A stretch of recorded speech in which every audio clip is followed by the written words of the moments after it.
Let's go.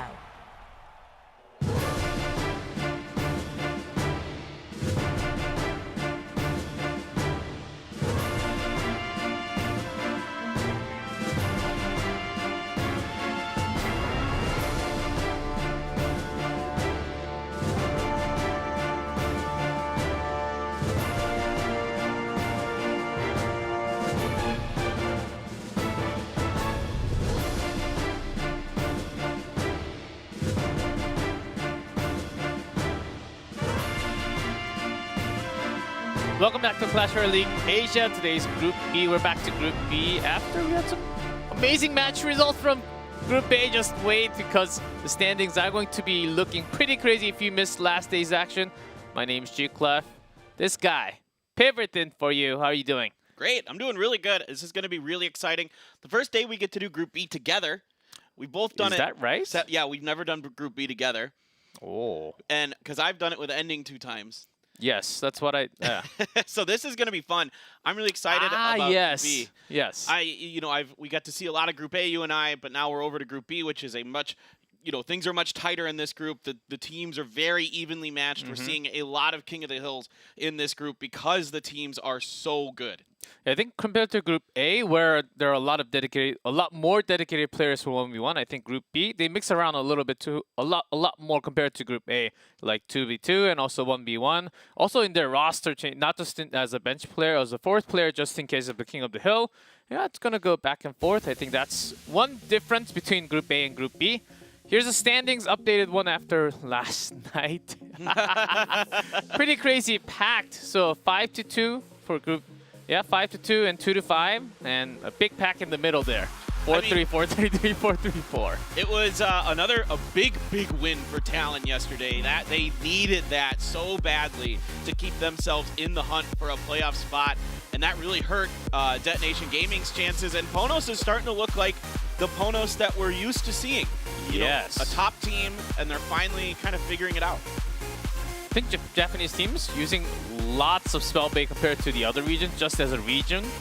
And they're finding success. That's the main thing, because there are so many different decks right now, which might be good against spell bait, which might not be good against spell bait. Log or not.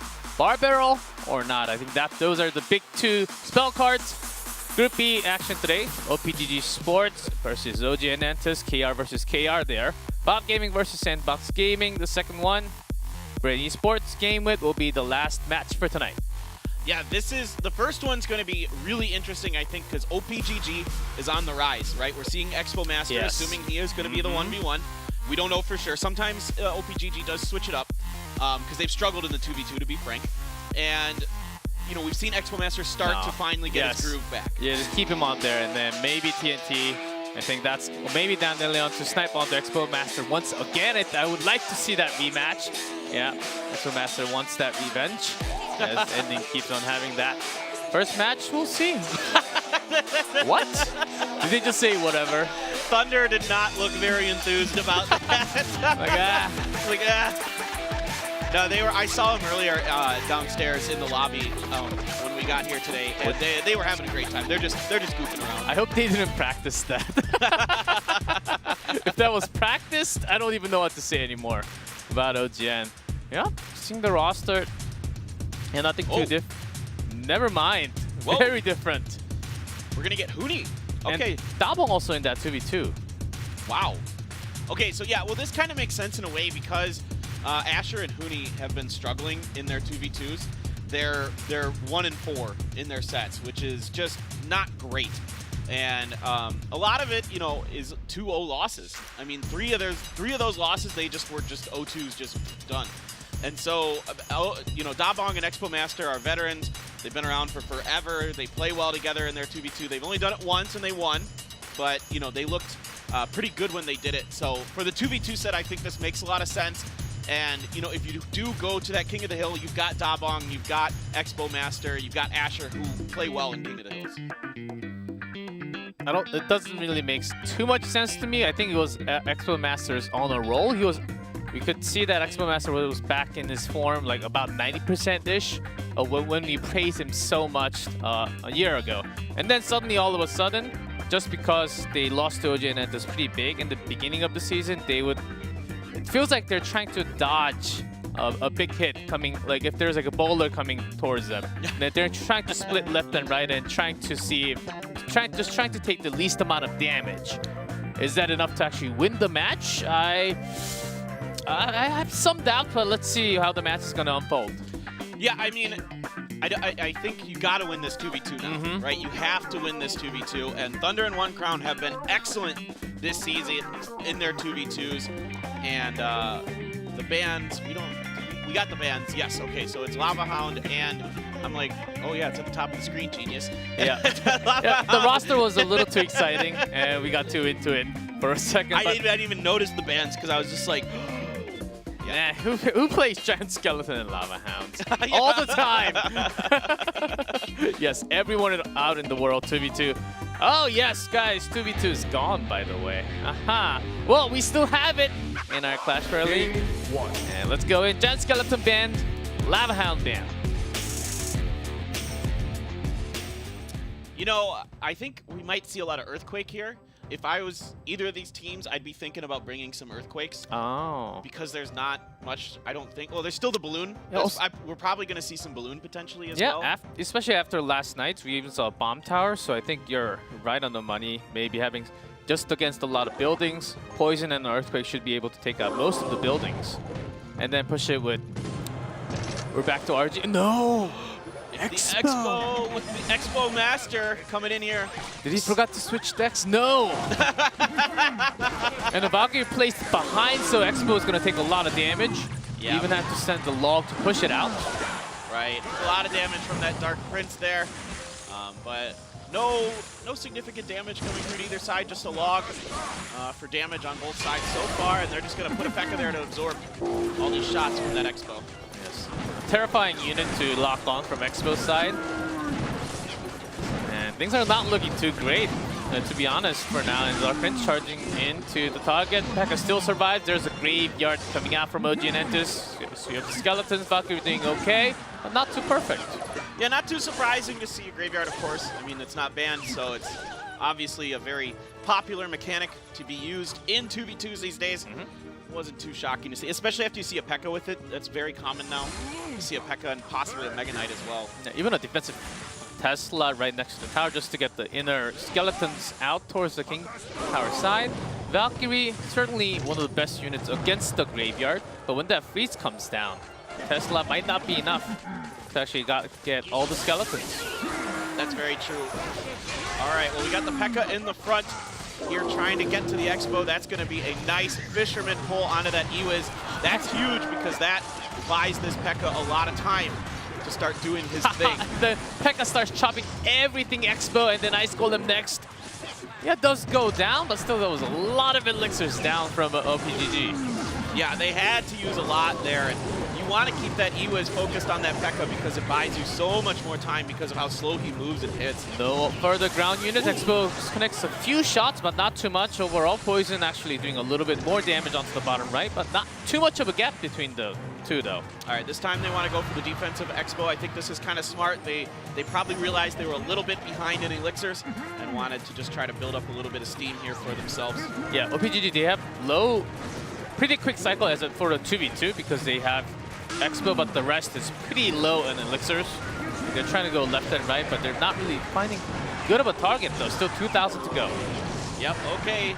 It's been just a lot of chipping here. Now it's pretty much even on those right-hand Princess Towers. The bats being cycled through. Tesla's going to stand in front of that Expo as is tradition. And then have the second one set up maybe on the left, even if they get a chance. Cage in the middle for now, so not going to really land any shots. Okay, Dabong's got like maximum elixirs all the time. There's the P.E.K.K.A to the right.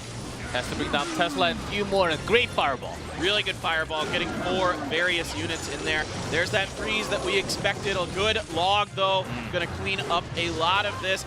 And that Valkyrie still very healthy, still very alive. Now we're going to just get that Expo out front, and we've got the Dark Prince here to absorb some of this damage with the Mega Minion coming up there as well, but that's going to be a fireball on that Musketeer.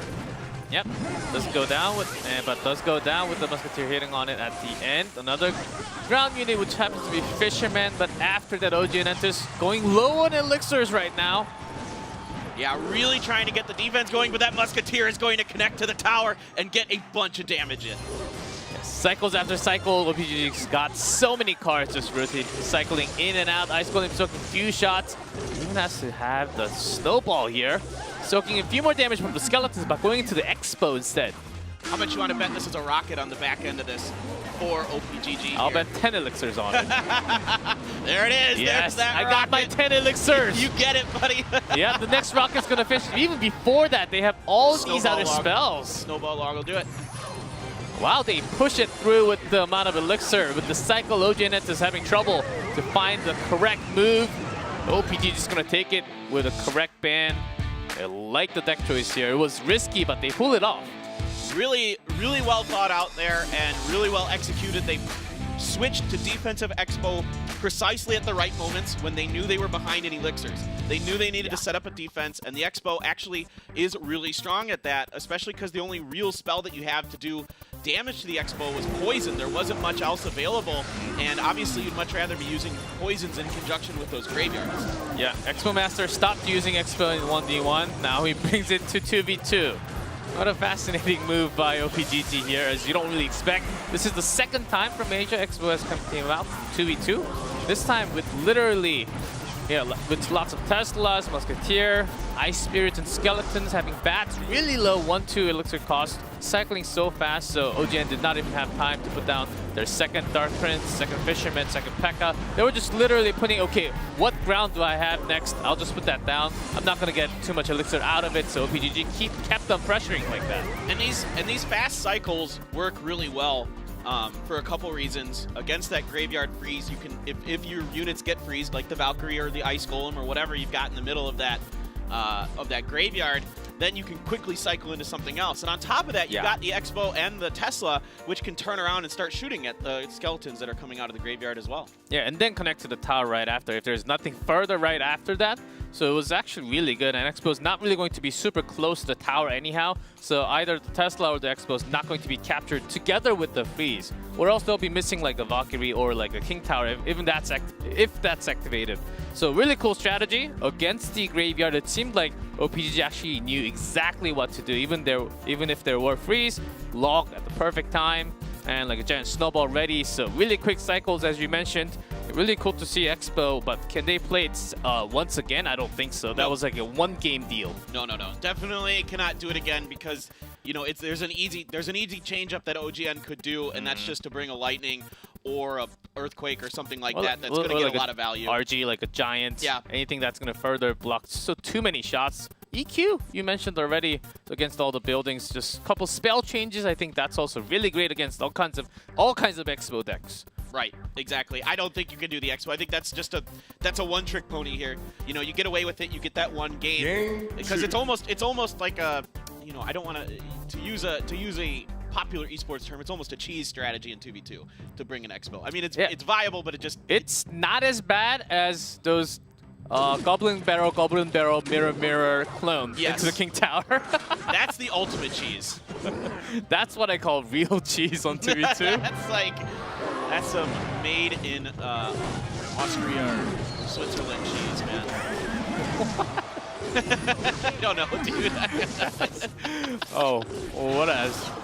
All right, well, that RG didn't do much. Yeah, not too much. I think they just wanted to test because sometimes the opponent does not have perfect cards in their starting end. And then back-to-back, Lumberjack plus the RG again.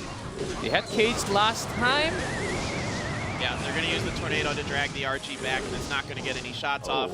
So that is a very healthy Mega Knight with the Miner coming up here. But there's that Bomb Tower that we saw coming back into popularity here in 2v2. Despite the fact that Royal Hogs aren't as popular, that was the original reason we started seeing a bunch of it. Yeah, I think with the Lava Hound ban, it hints a lot that, okay, we're going to stick a lot more likely to the ground. So Bomb Tower makes a lot more sense with the ban. So smart choice by OPGG after seeing the ban.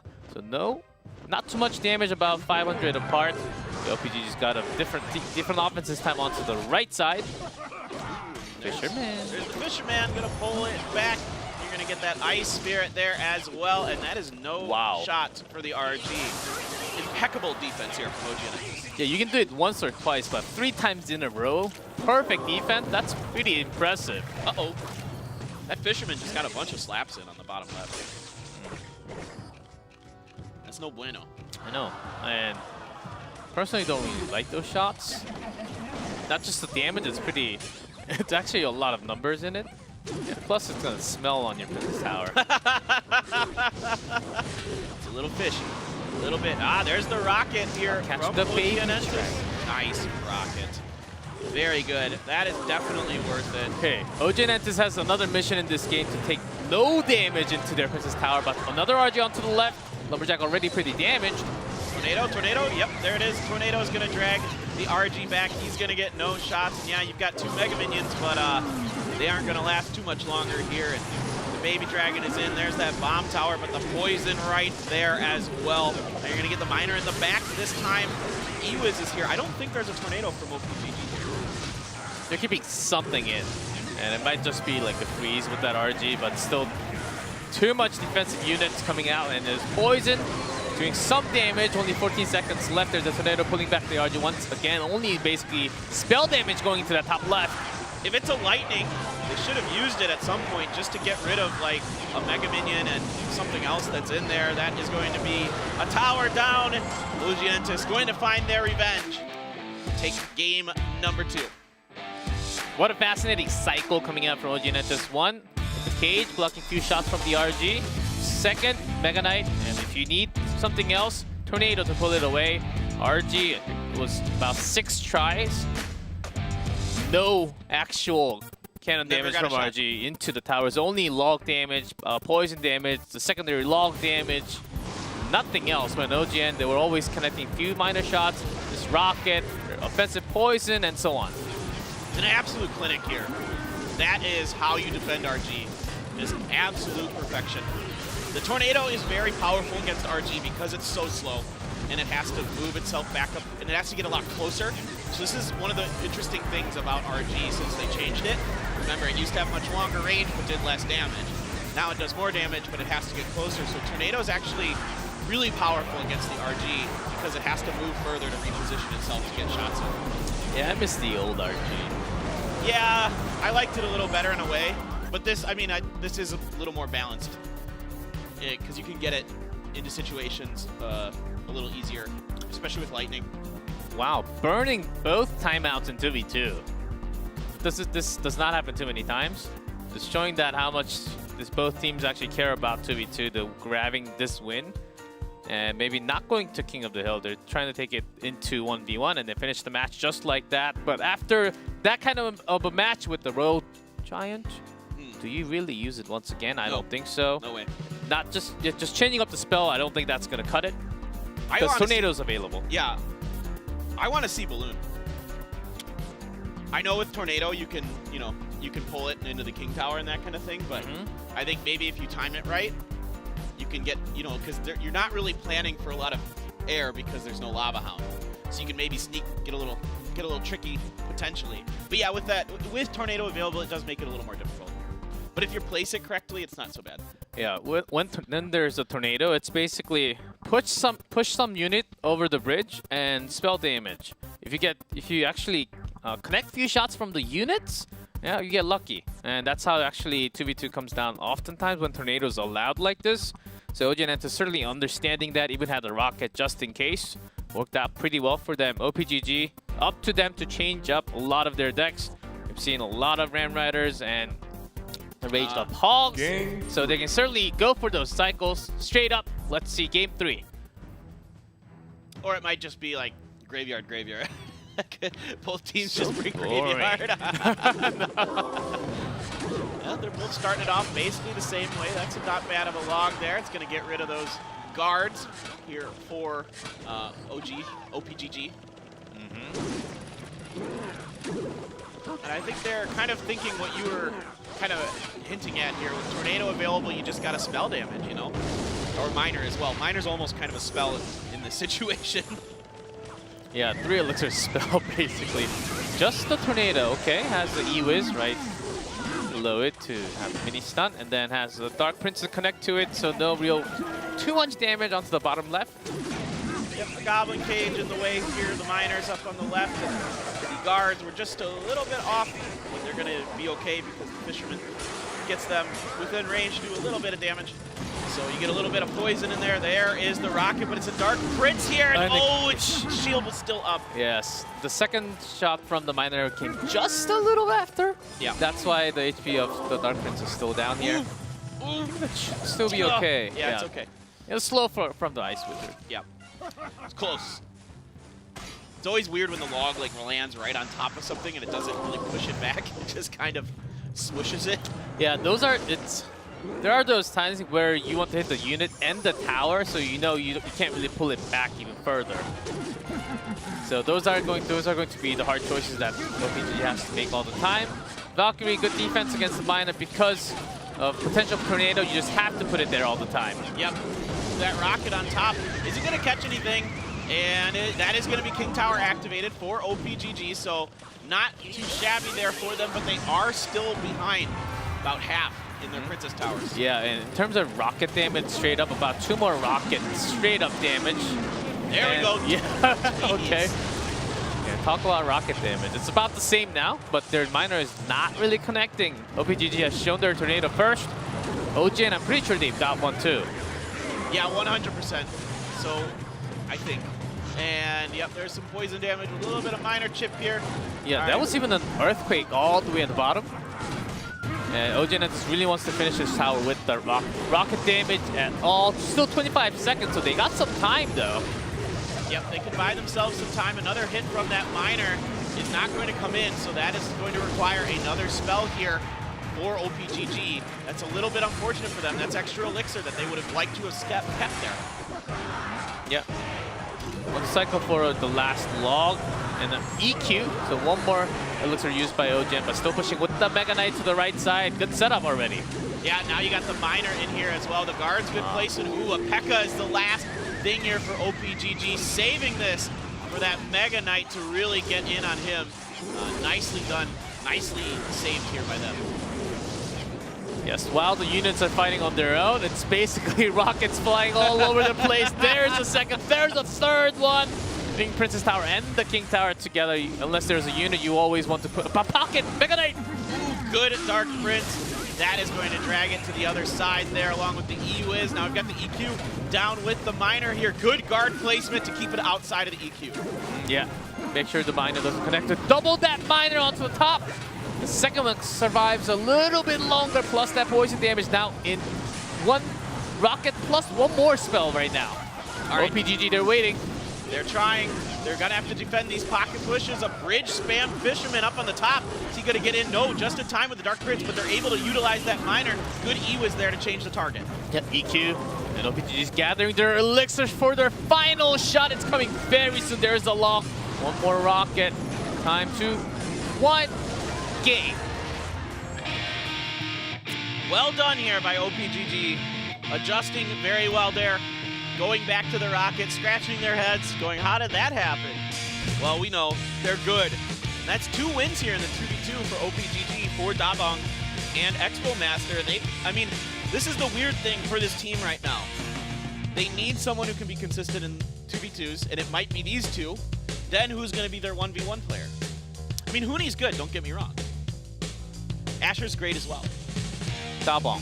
Dabong. All of a sudden, you bring Dabong in. He's got to play 2v2. He's got to play King of the Hill, too, from time to time, and he actually wins a lot. So OPGG, in this way, I think they're coming back into the better form, still not taking the entire match, but for their 2v2, great switch, though, after losing the second game horribly with that RG. I mean, don't get me wrong, OGN Entus had near perfect defense and all the right spells, and in a similar way, they had a very similar deck in Game 3, too, doing lots of rocket damage again and again.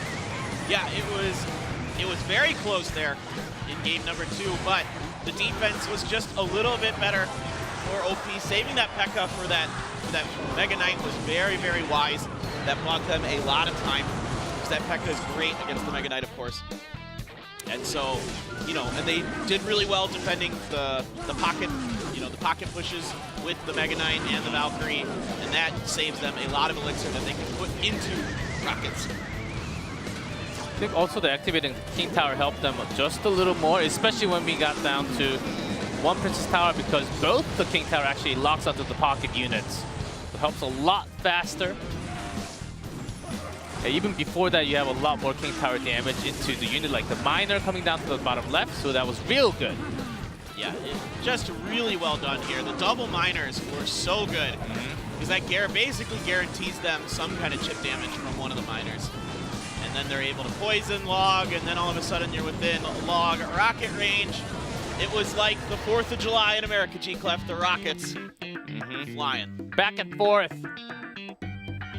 Back and forth, back and forth. Lighting up the sky like that. But here we go, 1v1 time. The Man of Fire? What? Why? I mean, he fired Expo Master. He fired from Expo 1v1 spot. Does he play like Wizard and Fireball? No more Fire Wizard. Spirits? Wizard is actually one of the most common cards played in ladder. It is, because it's easy to get it to 13. Yeah, and blow up all that minion horde with just one fire, That's why you can't play Minion Horde in ladder, man. Then you play Bandit to kind of sort of counter Wizard. Yeah, you can play Bandit, yeah. And if you use Bandit, use guards. So it counters all over. I use Knight or Valkyrie. When are we going to see Wizard in competitive play, though? Do you Saw think it- Wizard needs a rework? Well, in competitive, yes, it needs a change. The problem that that Supercell faces with the Wizard is that it is so popular. Yes. And it's not like it's bad on ladder. It's useful until you get to like the really high levels, and then nobody uses it. So it's like hard for them to kind of, because if they start buffing it, then it's going to get even worse on the lower ends of the ladder. That is true. Game 1. Like, I use it because it was easy to max. Anyway, game number 1. Huni going up against TNT. I'm still confused about the Mana Fire thing, but I'll let it rot. I'll let it go for now. Man on fire. I mean, double Because he's got Furnace. Both these players and teams really like RG for 1v1s. We see it a lot. Yep. But The RG, this is one Fire Spirit, doesn't matter anyhow because of the log on the other side. Yeah, uses a lot of RG Skeleton Fishermen. And it just comes down to who cycles better, who predicts better against the Fishermen. Yeah. But Uni's going to have some Rascals. This could be Bad a couple boy. different things. Could be the Giant Skeleton. Could be a Graveyard. Yeah, with the Rascals, you can actually just go into Spell Bait. That too. Ooh. Royal Hogs here. This is old school. Yeah, old saying use your log onto the Rascals. I got my Hoggies. This is old school Hoggies. We haven't seen it paired with the Furnace much recently. Like Oh, perfect split. that was really nice. Good control, Uni. Baby Dragon here for TNT. Definitely starts to smell a lot more like Royal Giant for him. But there's a few other things in the Lightning as well. Pretty much sells it. That's tasty. That lightning was, yes, like quite an electricity. Like when it deletes everything, it's like playing Tetris. You clear everything, and then you get that bonus. Ah! Royal Recruits. Let's go. We've been seeing this a little bit more. Yeah, even in the West. Yeah, the West, It's been coming in for, quite a while, even going into like minor poison decks and really cheap cycles. Lots of units on the board. How are you going to take care of all of them? Yeah, that Furnace went down pretty quick, and that's going to not activate the King Tower. Yeah, that was the second one. Yeah, the small pig, if that activates the King Tower. Bad situation for Huni. Royal Recruit's very good against Royal Giant as well. You could put 4 of them onto one side and deal with it. And so what TNT is forced to do is to drop that Royal Giant in the back to build up steam so he can get a couple units behind it to defend. As you can see, he split the Royal Recruits 4-2. And it's got the Baby Dragon there, of course, to take down Royal Recruits. But 30 seconds left, RG. And not as bad. Still has to go through the Furnace, all the recruits, and then... Nope. Yeah, not much. Not much doing for either player. Very good defense all around. Now he's going to try the bridge spam with it. The recruits go down right away. Yes. One of them gets pulled to distract that baby dragon. That's a big deal because actually you're saving a lot of the shields from those recruits. I think that was also second shot from the RG and plus the lightning damage at the end. So TNT does make a big comeback with that attack because there was no furnace. Huni could also put down that recruit easily. No fire spirit actually threatening all the recruits. All right, here we go. The hogs are coming in. We got the archer here. Going to use a royal giant, but now those hogs are all very healthy on top of that. Timing on royal giant, not the furnace. It takes a lot of damage down to 727 onto the top left. Rascals for defense. Yep. So no law coming here. No shots from that royal giant. Here we go. We're going to try it again. This time the furnace is available, so that's going to make quick work of those royal hogs. Yep, and good pure shot onto the Mega Minion into that RG. Connecting to the baby dragon though. Yeah, he had to spam that furnace in front. He just didn't have anything else, but that lightning is huge here. That's gonna kill it.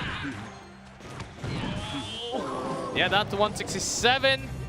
Log plus fire spirit, or can be the next lightning or next log.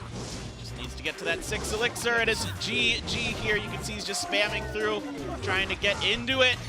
Tried to get the recruits down here to block the lightning, but patience from TNT. Well done. Yeah, I think when he put the RG in the center, I think he meant to have the furnace when the royal hogs actually went up. Yeah. Because he didn't even use the log against the hog, so he took damage. He took a lot of damage, about 600 to 700. Went down to 700 on his own. And then thought, okay, I got a lot of elixir lead just now with the single log that I've been waiting for. Yeah, just spam RG, and then I just wait for lightning because Huni's got lots of single target units coming out very soon. Right, exactly. I think you're 100% right there. Those lightnings, though, they get so much value. Yeah, when there's like a Magic Archer Furnace Tower, just perfect place to lightning. It's crazy. It's crazy how much value you get out of that lightning. Right here, exactly what you were saying, Jinclef. Bang, bang, boom. Goodbye. And down goes the Princess Tower. Yeah, when the... So the placements were really crucial, and love the wait on TNT, just not waiting, just not using the log for the Rascals. The moment you see the Rascals, you just want a log. You just want to throw that log to get rid of the girls, and then make sure you don't really do too... The boy doesn't really do too much, but when you do, those piggies will just get to your tower, making it really hard. So TNT actually had a furnace, so really good against all those piggies. But even it was really tough to defend everything with a single log. Yeah, I'm a little surprised that Huni would go for a Royal Hogs deck, knowing that TNT really likes Royal Giant, and he uses it a lot, and he's very, very good at it. And you know, most of the time, you're seeing a furnace in there. I think Huni had a really good idea of having that many units, but Furnace and the Fire Spirits just doing a lot of area damage made it tough for him to actually push and do too much damage. Baby Dragon's really effective against some of that stuff as well. Yeah, well, mortar, maybe.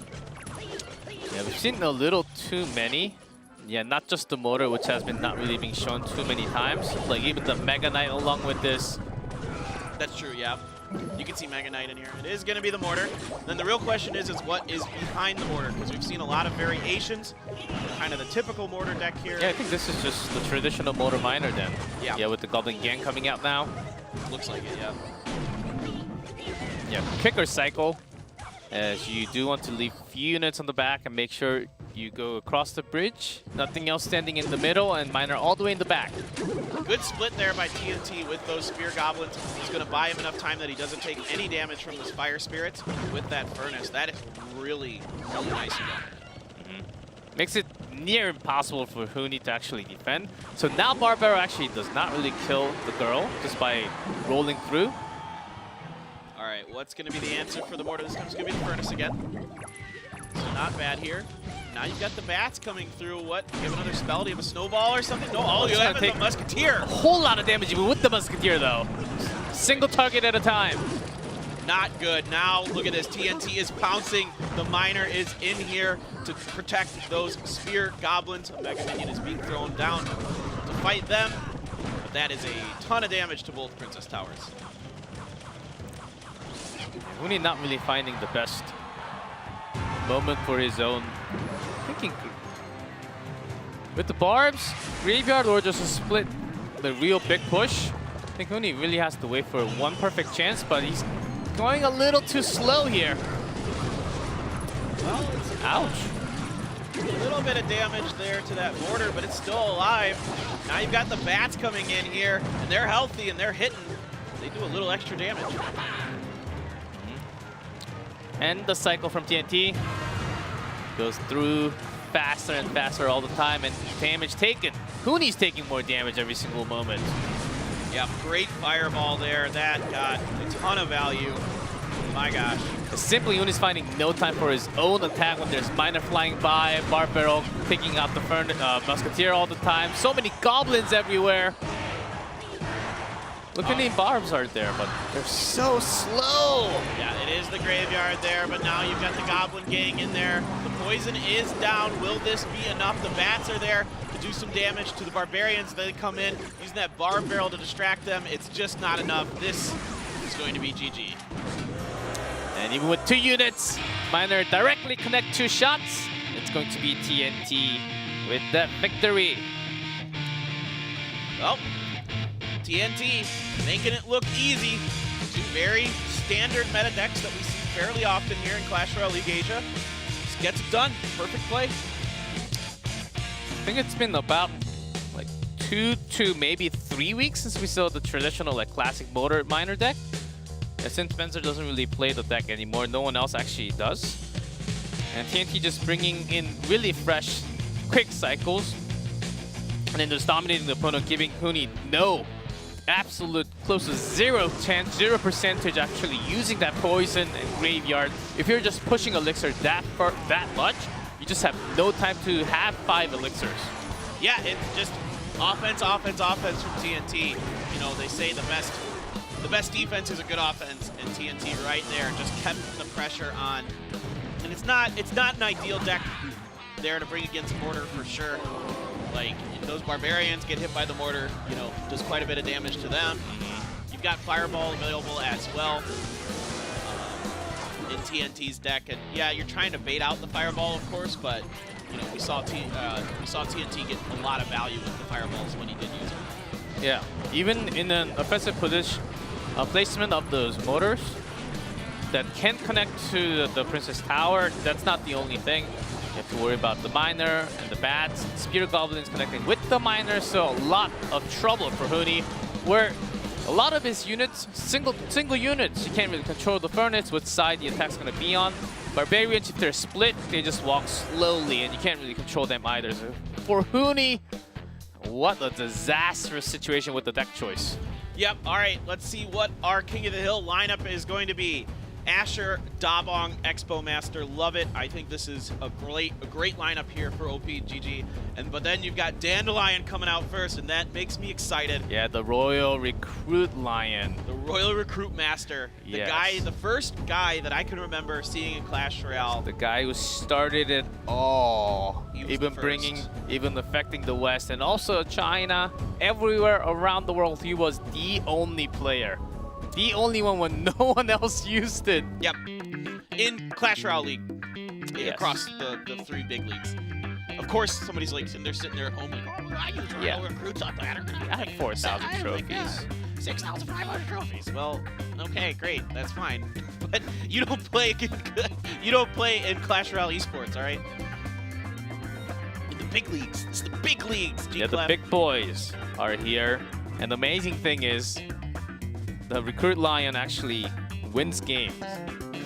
That's a scary part. Actually, same thing for West. A lot of players who actually brought those Royal Recruits have won. About 54%, I believe, within the last 2 weeks. Used about 6 times in total from Western Asia. So, still rare, not like a meta card, but certainly having some big upsets depending on the opponent. Yeah, if your opponent doesn't have any like real AoE damage, which kind of fell out of favor in the Clash Royale leagues, we didn't see much AoE. But the Baby Dragon, of course, is always there just because it's strong, but that's not a significant amount of AoE damage coming out of that. So you can kind of take advantage of it with those Royal recruits. You know, it's not, you know, Musketeers garbage against them. You know, it's just they're really strong in certain situations, but they do have a pretty big weakness. Game 1, Asher versus Dandelion.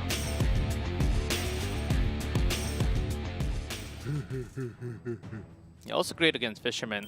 Yeah. When there are too many targets to pull. Yeah, you just cannot really have. Yeah, the purpose of Fishermen is to pull something else, not the recruit. All right, Dandelion just cycles a zap. So I'm going with Lava Hound for Dandelion. There you go. I'm going with RG from Asher. All right, I like it. Or a Giant Sparky as we saw yesterday. I'm okay with that too. Or Royal Hogs. You can't keep adding decks to this. That's Or not how it Hog Rider. Like, I'm trying to follow the emotes, okay? They gotta mean something. Okay, Lava Hound, yes, from that. Yes, you know it. Baby Dragon, that's a sign of RG, boy. Well, You're right. I think we both might have been 100% accurate in our predictions. but with an Inferno Dragon, though, we do have to see just a little more. There are some decks with it, without it. Yeah, it still could be Lava Hound Yeah, for sure. Though. it has the highest percentage for Dandelion. So Ewiz, Skeletons, next Fisherman, next Furnace, next RG. No, just the Mega Minion here. That's all he needs. Oh, you're going to get a little bit of damage from that Fisherman, though. Just 2 slaps. Oh, 2 at the end. Not the end of the world, but you could see Asher wasn't super thrilled about it. All right, there are those guards again. Just bridge spamming them. Saying that what you got to put something down, or else you're going to take some damage. Boy. Yeah, it does look like Asher. There is that Royal Giant. Yeah, wanted to wait for the Inferno Dragon. Asher's willing to save up that much, but Fisherman? Yep, he's going to pull it into the Inferno. Really nicely done. Really nicely done there. And to the opposite side moves. Further shots after 2. Dandelion doesn't even need to play any of his big cards. He's just chipping it away with that miner. Yeah, even after double elixir mark. Now he does with the Baby Dragon connecting right behind it, pushing through. All right, there's that Lava Hound. Now the Inferno Dragon's coming up behind it. A Mega Minion here to help deal with the Baby Dragon. Good E-Wiz to change the targets and reset that Inferno Dragon beam, but a really nice Fisherman to pull it away. Yeah, too many Fishermen pulling away. All the things, Baby Dragon, Skeletons, Mega Minion. Against the Pups, didn't really get too much damage, but already down to 3 digits. Woof, look at this push. 2 Baby Dragons leading the way. The Fireball there going to catch a lot of units. You get the guards in there as well now. That's quite a bit of damage from that Royal Giant. Great defensive Fireball knocking out all the units right there. The lava's coming again. Asher's got nothing to defend it. Yeah, he's got Baby Dragon, Mega Minion. That's not terrible. It takes a long time still. Yeah, you're getting plenty of belches in there. That miner's going to get picked up by that Fisherman. Good E-Wiz to clean up the Pups. Good Fireball to get some damage and some units in. Oh, that Fisherman's in there. He's getting some slaps. Oh, one more will be game. And RG gets pulled at the end again, even after the game is over. That's Dandelion bringing another victory for OGN Entus. Asher, I think, had his chances, but it was pretty rough to actually just hold in his card. Okay, when are you? I know it's going to be lava, but when do I actually make my own RG push? It never really worked. Yeah, he just couldn't really find a way to get it in there. I mean, it was just pressure with the miner and the guards. It was really hassling him here. Yeah. And he just couldn't find a way to effectively deal with it. Did we ever see that last card from Asher? I mean, usually you'd think it'd be like Furnace or something, but Or just a lightning at the end. probably just a Even lightning. if you don't need one. Yeah, Even if you don't need one. Yeah, because you just got a log and the skeleton. Yeah, pairs up with a lot at the end. But Asher waited that long to have his perfect RG away from the Inferno Dragon. And then Dandelion just says, I got a Fisherman. And it just pulls it away. So all that weight, all that damage was basically all that negative synergy for Asher. Now, Dabong's up here. And he's one of the ones using the Fisherman for the first time in Asia and made it work really well, even before the buff.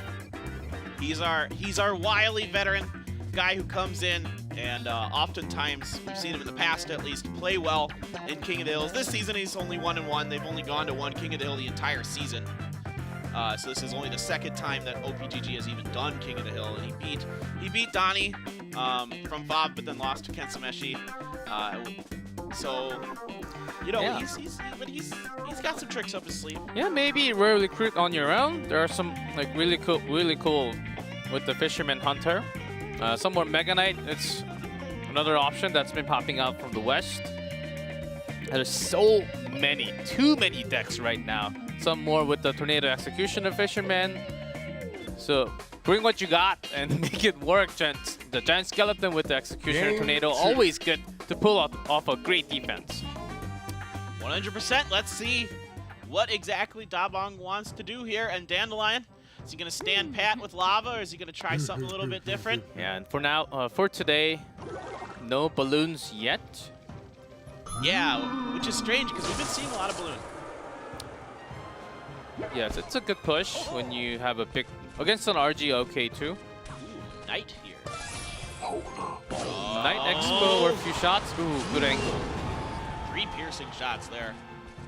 Really nice angle by Dabong. Zap's already been used, so those bats clean that up. Now you got a big push coming in here. Fireball's gone. And only Skeleton Fisherman minions, which means it's a few more buckets. King Tower activated. Wow. Nice. That's really nice there for Dandelion, but he did take quite a bit of damage. You think it's worth it to take 1,000 damage?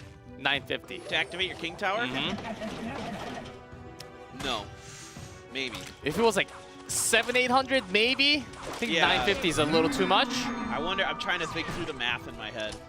Like, what, well, you're getting an what's extra, the equation here? Yeah, like how much extra damage are you getting out of the King Tower? What deck is it? I mean, it is Royal Hog, so that's like okay, but it's not as good as if it was like... Yeah, even with the King Tower, it Rider. still takes some time, yeah. We'll see. I think Dandelions okay about it now that he knows what he's dealing with, 100%. Wow, let's go with that RG. This is fascinating. With a Knight. Yeah, with a Knight. I don't remember seeing that pairing anytime recently. I'm gonna get rid of that. Magic Archer with a nice fireball. Only one shot there from that. I think Dandelion's one of those players saying, okay, everyone else is trying to use my card now, so I'm switching over to Knights. Like those players, like this indie band was my favorite band, but everyone knows about them now. So I'm gonna switch over to someone else. Oh yes. Well, now they're too popular, so I can't like it. They're not underground anymore. They're mainstream. Dandelion is the hipster of Clash Royale League Asia. He's the main. He creates the mainstream on his own. He's bringing elite barbs. Yeah, and actually Knight's really good against the Royal Ghost. Yes, it's really good against the Royal Ghost. Also, the Knight is good against stuff like Mega Knight. If you do it right, you can keep a Mega Knight from doing any damage to anything else. Knight can get a lot of value. Certainly correct. A few more shots onto the left side, but the bigger push is happening onto the right with that RG and the minions. But Cage just in time. Yeah, just in time with that Cage. That's going to keep that RG from getting any more shots. But look at this behind this. There is a Musketeer and a Fisherman. The minions coming in here. This is a very healthy push here. It's going to get the other Fisherman. Not the RG onto the left side. That's what Dabong was going for. I think it was just about as even. It's hard to calculate the distance 100%. This is not quite Fireball Zap range, but it's really close. So yeah, Fireball Zap. Yep. Or Fireball Zap Skeleton. So really close to being over. So Dabong TV, Dabong going all in here, but too many in defense. There was a defensive Zap and the minions on top. Yeah, this is nice by Dabong, at least forcing the spells out of Dandelion's hands, bridge spamming stuff, but now you gotta be careful because here comes the RG, and all you have available is the Fisherman. It's gonna get the Skeleton. Oh, this is so close. After the Cage, there's the shot, and the second shot to finish the game. Second win for Dandelion. Dabong goes down. Final member left, Expo Master from OPGG. Man, OPGG getting schooled. I know they're getting dominoed here. Wow. Push one over and all of it starts to collapse. Can Expo Master hold on to his spot, or is he also going to fall over? See how strong he is. I don't know. He's a domino. What? We'll see. I think Expo Master is going to take at least one here. Yeah. Dandelion looks like one of those students that gets one wrong and says, "Oh god, oh gosh, I got one wrong. I could have got 100." When I have like 5 out of 10, he gets like 9.7 out of 10. Oh, I know. And he looks so calm too. Look at these kind of plays. Skeletons ready all the time. Yeah, ready to get that fisherman baited away from the RG, and then it's just GG. That the Goblin Cage, not the best answer to the Royal Giant. I mean, it's nice, but it's not your ideal defensive building. Yeah, you want to have that like setup, not as like a panic cage. Panic cage, not really the best because there's usually following units and they can connect much faster to the brawler, which makes it a lot less defensive damage. Here comes Expo Master. Oh, he has been playing great on 1v1. Today he switched over to 2v2 side. Paper, do you think it's possible for him to 3-0 this? Yeah, Yes. of course. He can. He's very capable of doing it. But I don't think it's likely. I'd give him a 5% chance to do it. Because he's got to go through Dandelion, Thunder, and then TNT. And they're all real good. Yeah, that's 3 big names of OGN Entus. And against the player that he lost to. I believe it was one of the beginning match too for OPGG. Let's see. Game 3. Expo's still ready. No bans anymore. Let's go game 3 of King of the Hill between OPGG and OGN Entus. Yeah, Expo Master, I'm going to be pretty curious to see what he likes, what he does. He likes RG a lot lately. He's been using that quite a bit. He likes lots of bandits and magic archers. Yeah, he likes that. Sphere Goblins. Ice Golem here from Expo Master. Is it time? No, Cycle time for Dandelion, and there's that mini P.E.K.K.A. He really likes that too. yeah, even with the mini P.E.K.K.A, there are Expo decks out there. Is this could be a graveyard deck? We've seen him use mini P.E.K.K.A. with graveyard before. Yeah, mini P.E.K.K.A goes in lots of decks. It's up to and a potential clone. Mega Knight or clone. I think Mega Knight is the more likely situation here. Yeah, especially with that Goblin Gang. Yeah, just with the miner connecting a few shots. And the mini P.E.K.K.A is actually super great against the miner. Doesn't take as long as a few of the other units to remove the miner, just removing it to 1 or 2 shovel shots. Oh, there it is. Okay, there's the Mega Knight. And normally Mega Knight's not bad. Or I mean, mini P.E.K.K.A is not bad against Mega Knight. We've got Inferno. The other options here at Expo. Still trying to connect. You can still go 1 more air. Yeah, this could be a lot of different things here on the back for Expo Master. It's definitely not graveyard. Yep, Balloon Miner is another option. As Dandelion's just going to keep on cycling left and right. Mini P.E.K.K.A is okay. Expo Master ready with the bar barrels. Getting all those goblins out of there. Alright, this time he's just going to let Mini P.E.K.K.A get bit by those bats. They're going to get 1 hit in. Oh, yeah. He made the noise, but he didn't. Yes, they do from time to time scratch 1 or they don't. Yeah. It's kind of fascinating. It's weird how that works, but it just depends on how they're clumped. It's kind of a weird situation. There's that balloon. It-dee-dee-doo. Here we go. We're going to try it. He's just going to let the skeleton barrel. Snowball's ready. Oh, I think he missed a spell there. I think there was a bit of a mistake. Because I saw Expo Master kind of throw up his hands in frustration. And a bigger push happening right after. This is exactly what the cycle is all about. Miner in front of the Dragon on the left, and lots of smaller units on the right. That Inferno Dragon getting pulled around by that Ice Golem, but there's so many small units. Is the Barb Barrel going to come through here? Yes, indeed it does, but it's just short of those Spear Goblins, so he's going to get chewed apart. You just don't have great answers here for this Skeleton Barrel. Just use the Barb Barrel, so it needs to have a lot of those bats surviving, or even have to spend the zap. This time it won't, and a balloon attack once again, ready with that. A lot of smaller units. Miner gonna come through here. That's a nice snowball to keep that balloon away. Defensive Miner put in front for Dandelion. Yeah, defensive Miner and everything together, no damage. This is really, really impressive stuff here from Dandelion. Expo Master stuck here. But even has to use Mini P.E.K.K.A. not against the Miner, this time against the Goblin Gang. His cycle's off. Yeah, he just can't get it going. He has to use an Inferno Dragon on that Miner. That is not ideal, because that allows the Miner to get a lot of shovel hits in. He's got nothing but the zap here for the Skeletons this time, but then he doesn't have it for others. Yeah, Expo Master cycles through another spell cycle now, so the balloon has to wait just a little longer. Dandelion's going to try a specific attack onto the left side. We're more concerned about the right. Expo Master's got to use all the spells. Yep, this time it's going to be the Ice Golem, which does blow up and kill those Skeletons when he gets his death damage. Now we're getting the balloon again, as this time he's got the Miner in the back to distract the Inferno Dragon, but there just is too much. Too much anti-air. Dandelion knows that he's got control of the game. As long as I hold my snowball, there's no way I'm going to have that balloon connecting into my own Princess Tower. Yeah, now Expo Master letting those Skeletons get a little bit of damage because that tower is weaker, so he's kind of okay with it. So, he's sacrificing that health, trying to find some way to get a push going, but the pressure is just so heavy from Dandelion. Yeah, good read with the Mini P.E.K.K.A.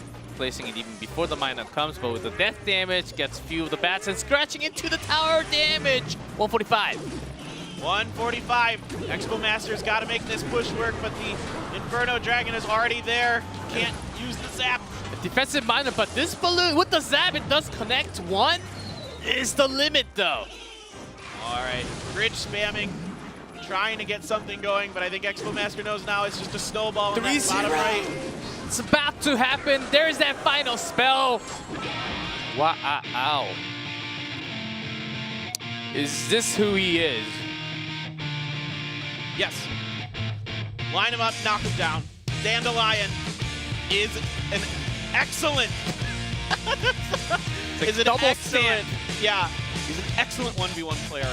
One of the best, secretly one of the best we have here. So Jin's got TNT, Victor, Dandelion. Yeah. Well, let's not forget One Crown. He's been doing really well in 2v2s, but he's also darn good at 1v1s. They're stacked. They're packed like quadruple patties. Dude, okay? And they cost $2.99. I want to see him play kicks.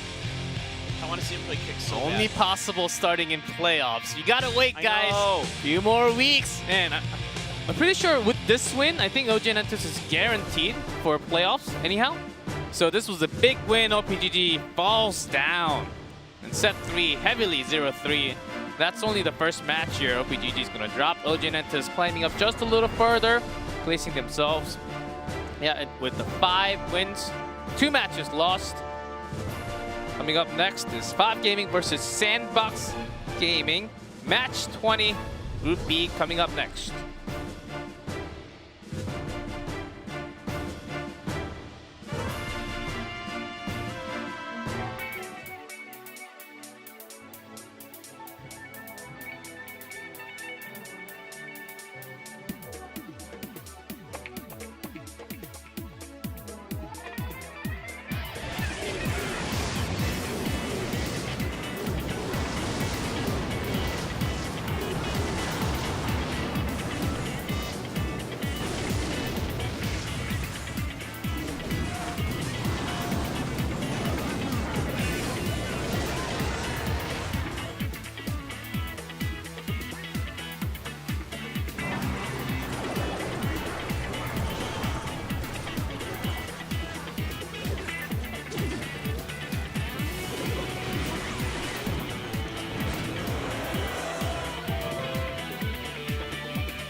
Let's go.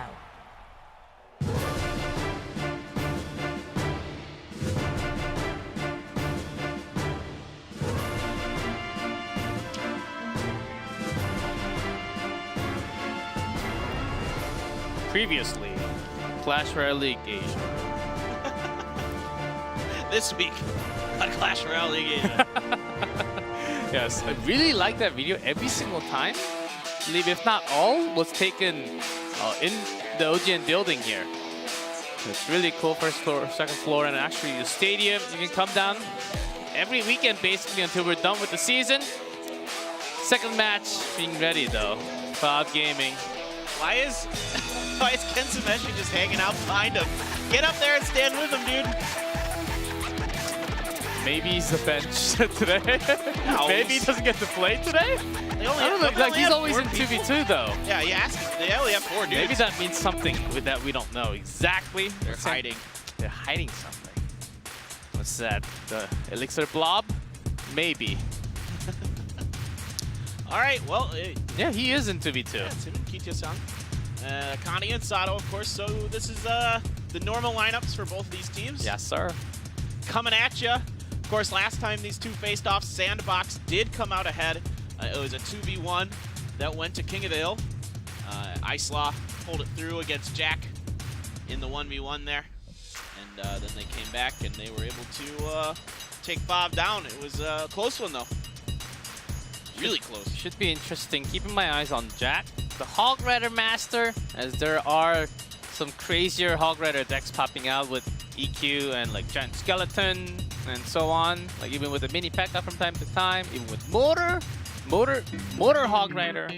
And so lots of different variety of just Hog Rider decks possible, and Jack can certainly the person that can master everything along with that Hog Rider. Yep, we know he's the Hog Rider expert. He will show you how to use that in various different ways when he wants to, but he's been really mixing it up a lot lately. Kind of going outside of his comfort zone a little bit, and you know, doing some bigger decks. He likes the P.E.K.K.As. Seems to favor those. Yeah, not just Jack. These two guys are winning a lot of games, a lot of 2v2s, and they use so many different decks. Even Spellbait, Hogs, like Giant Skeleton Hogs, goes in and out, and the bans are Tornado Miners, so all they used before basically can be used. With that Miner ban, do you use the Lava as much? It's usually the Lava Miner pair up. It's a lot harder to make the Lava work for sure. It's a lot easier because it'll, you know, you get that Miner down, of course, to allow the pups to do their thing while the Princess Tower gets distracted. Yeah, it almost. You could change it up and try, you know, Lava Loon instead if you're going to try Lava Shenanigans or the Clone, but you're not going to do the, yeah. I mean, without the Miner there, it's much more difficult to justify a Lava Hunt there. Okay, your answer was pretty long, which means it's hard. Game 1 time. I'm just like rolling through it in my head. I'm like, well, if you do this, you can try this. Yes, the longer the answers are usually, I know. it just means that it's hard to pull off, harder to pull it off. Is it just the most likely graveyard? So like, Yeah. bring lots of, like, we've seen Valkyrie before, so lots of Dark Goblins, which we see a lot more from the Japanese teams. Yep, I wouldn't be surprised at all if we see a bunch of graveyards. We haven't seen much else recently. Like, we haven't gone back to golems too much. The old Giant Little Prince days, those are over. Giant Skeleton, of course, is in everything if it's not banned. Yeah, and the split with the girls, so the Dark Prince can actually act as a body in front. Soaking in a lot. The second Rascal. Oh. Bob's got something up his sleeve. Yeah, maybe Flying Barrel very soon. Yeah, And Giant. Skeleton. Locked in by the Princess Tower and no further Graveyard. Okay, here comes it later. Here comes later. There is that Dark Goblin like we've been talking about, very favored by the Japanese team because of its impeccable ability to defend the graveyard from a safe distance and do a lot of damage in the meantime, but it does get logged. Yeah, it does not beat wood, unfortunately. But it wears wood on its face. What does And that it say attacks about it? with a sting, I guess? Or like a chopstick. What? And then counter skeletons popping out. Not as bad with the musketeers, but the bats. Whoa! Yeah, And the swing. a lot of bat damage there. That Dark Prince gets pulled in. He's going to hit both the Rascal Girl and the Fisherman, but it's taken care of here. That Fisherman getting a ton of value right now. And still survives. Taken out by the Baby Dragon, but okay, a different type of barrel. Skeleton Barrel. He's going to try to overwhelm with the skeletons in various small units. And Graveyard number 2 from FAV Gaming all the way on the top. No freeze yet, but still a lot of units near the bridge. Bats taking out the Baby Dragon, then Skeleton in the middle. Yeah, no reason to use the freeze just yet. You might as well make sure it's going to be really effective if you are going to drop it. Yeah, I think there were too many units around it. There's a freeze, but the defensive poison anyhow, so the freeze doesn't really matter too much, and a good draw back with the Valkyrie grid spam there by FAV Gaming. Yeah, this is just a little bit extra damage here for FAV Gaming so far. Really excellent defense on these graveyards by them, either using the Dark Goblin or the Poison. Whichever one just seems to be in their wheelhouse, which is available for them to use. These Rascals, they get so much value because you got to be careful with the logs because you want to save it for the Dark Goblin potentially. And a good log right after the barrel. Defensive poison from Sandbox Gaming against the Graveyard. This one actually doesn't do too much. Skeletons after the poison, and the US spawn. All right, we're getting a lot of Rascals on that bridge there. The Giant Skeleton's going to absorb a lot of that damage. You get a little bit extra from those graveyards in the back. There's finally the freeze from FAV, but Yeah, didn't really do much. And the beautiful log catching all the girls at the end before it disappears. Then the counter Graveyard does comes, and there's that freeze once again, catching the Dark Goblin even in it. Yeah, that Dark Goblin was already up and moving there. It's kind of a predictive Dark Goblin or just potentially a cycle, depending on what they were thinking there. And now we're just going to try the Graveyard, but yeah, once again, defensive poison. But it's getting a bit of damage in here. The moment you miss that big, giant snowball, hurts a lot, but still a perfect one, getting all the skeletons out. But a second Graveyard from FAV Gaming. They want to finish the game right here. Freeze. 6. Boom. Goodbye. Yeah, FAV did a really nice job here, just methodical, great defense. They had the right cards available. I mean, so much available to defend against a Graveyard with the Dark Goblins, with the Valkyries, just everything that you could want. And then you just kind of slow and steady wins the race there, just playing the turtle game. Yes, exactly. I think FAV Gaming had more anti-Graveyard cards. They could either have Dark Goblin near the bridge, not near the center, so they can do a whole lot of shots to all the units trying to cross, or all the way into the back to the King Tower, because they also had many more options. They had the Rascals to go against the Graveyard, they had Valkyrie, they had defensive poison. You've got to have at least something in your hand when the Graveyard comes out. Graveyard 1, and also, even if there was a secondary Graveyard, it could have been defended easily too. I mean, almost all these cards are anti-Graveyard. Like, just it's nothing but anti-Graveyard. Musketeer is good against Graveyard. You put it outside of the range of a lot of spells. You got a Dark Prince, which is great because you can plop him on the big side, the more open side, and he soaks up a bunch of damage. And they happen to basically draw log at the same time too. Dark Goblin, Rascals, yeah, Skeleton Barrel, so it made it really hard for them to use the log and another one right after to have everything down. FAV Gaming fan, welcome. Thanks for coming down. Cool hair. Or maybe he is part of FAV. Maybe he's the FAV. The FAV. He's FAV himself. Yes, his name is FAV. Game That would be an awful name to have. Well, game 2. Good name for an esports organization, not a good name for a human being. Oh yeah, power up there. Get the ice. Ice Wizard's good. Ice Wizard's great in 2v2. He's good at everything. His attack rate isn't very fast, so it's not like against Graveyard the like most ideal thing. Oh, that's smart. Drop down a barrel and emote at the same time so you can't see the barrel. Well, No. Bob's just gonna stick with about the same. Yeah. They're just saying like, okay, throw down a log, but it's for poison instead, and a graveyard. So this is like Sandbox saying we can do this too. But they're bringing a baby dragon. That was not in the deck for Bob last time. Defensive poison against the graveyard from Sandbox, so they're going all in. Okay, let's go head to head, saying which graveyard deck is just better. We'll find out. I like that baby dragon. There isn't a whole lot that's great except for the Rascal girls, and if they brought the Musketeer again against that baby dragon. Okay, Princess. Okay. Still taking out the skeletons instead of locking to the Dark Prince, but Prince actually reaches the tower now. Second shot. That's not good. You can't have that Dark Prince connecting like that. Ooh, no, the Musketeer! That's not good either. What?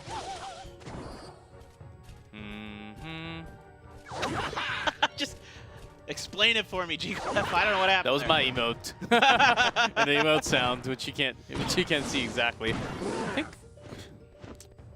maybe just taking a few more shots to have a better setup, because it's a minute mark very soon, and it's about same HP now. So Dark Goblin from Sandbox this time.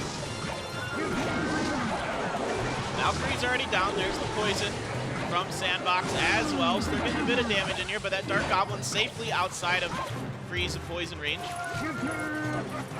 So he's okay. And lots of small units again, but with the bats, the log is not the perfect spell against everything together. Offensive poison from Poison and Graveyard from FAV Gaming. Few skeletons, but very low. It's just even so far. Both teams just kind of doing the similar thing. It's like one person's like, all right, I'm going to Graveyard. Whoa, this skeleton barrel very healthy. What do we got? Snowball, nice snowball. Now there's a poison on here as well. You get that fisherman coming up. I think I'm actually connected to the tower just once. Getting a lot of low shots. Dark Goblin still trying to duel each other. There's that log against the Rascal on top. Sandbox Gaming, they got to defend this one. You know there's a freeze. There it is. Will this work? There is a lot at the bridge here defending. Oh boy. A few hundred more down to 565. It's really close. Neck and neck here. No doubt. Yep. One good spell, one bad placement. Gonna be game over right now. Offensive poison coming down from FAV Gaming. That's a nice. With slow and a push back. Oh, just a couple more skeleton hits. That's gonna be it. Nicely done here by FAV, proving that they are slightly better at using Graveyard, Dark Goblin, Rascals. Yeah, and had the Valkyrie towards the bottom wave of skeletons, I think about 6 of them, was pushed to the top with that giant snowball at the end, which made it a little harder for the Valkyrie to eliminate all of them with just the Princess Tower and the Musketeer onto the right. I think that really saved the game. Or else I think Sandbox Gaming, they also had another chance to push potentially with like 100-something HP left on it. You never know what's going to happen right after. But Graveyard Master, we've seen it from 2v2. Yeah, so far FAV Gaming not really dropping too many with that Graveyard 2v2 deck.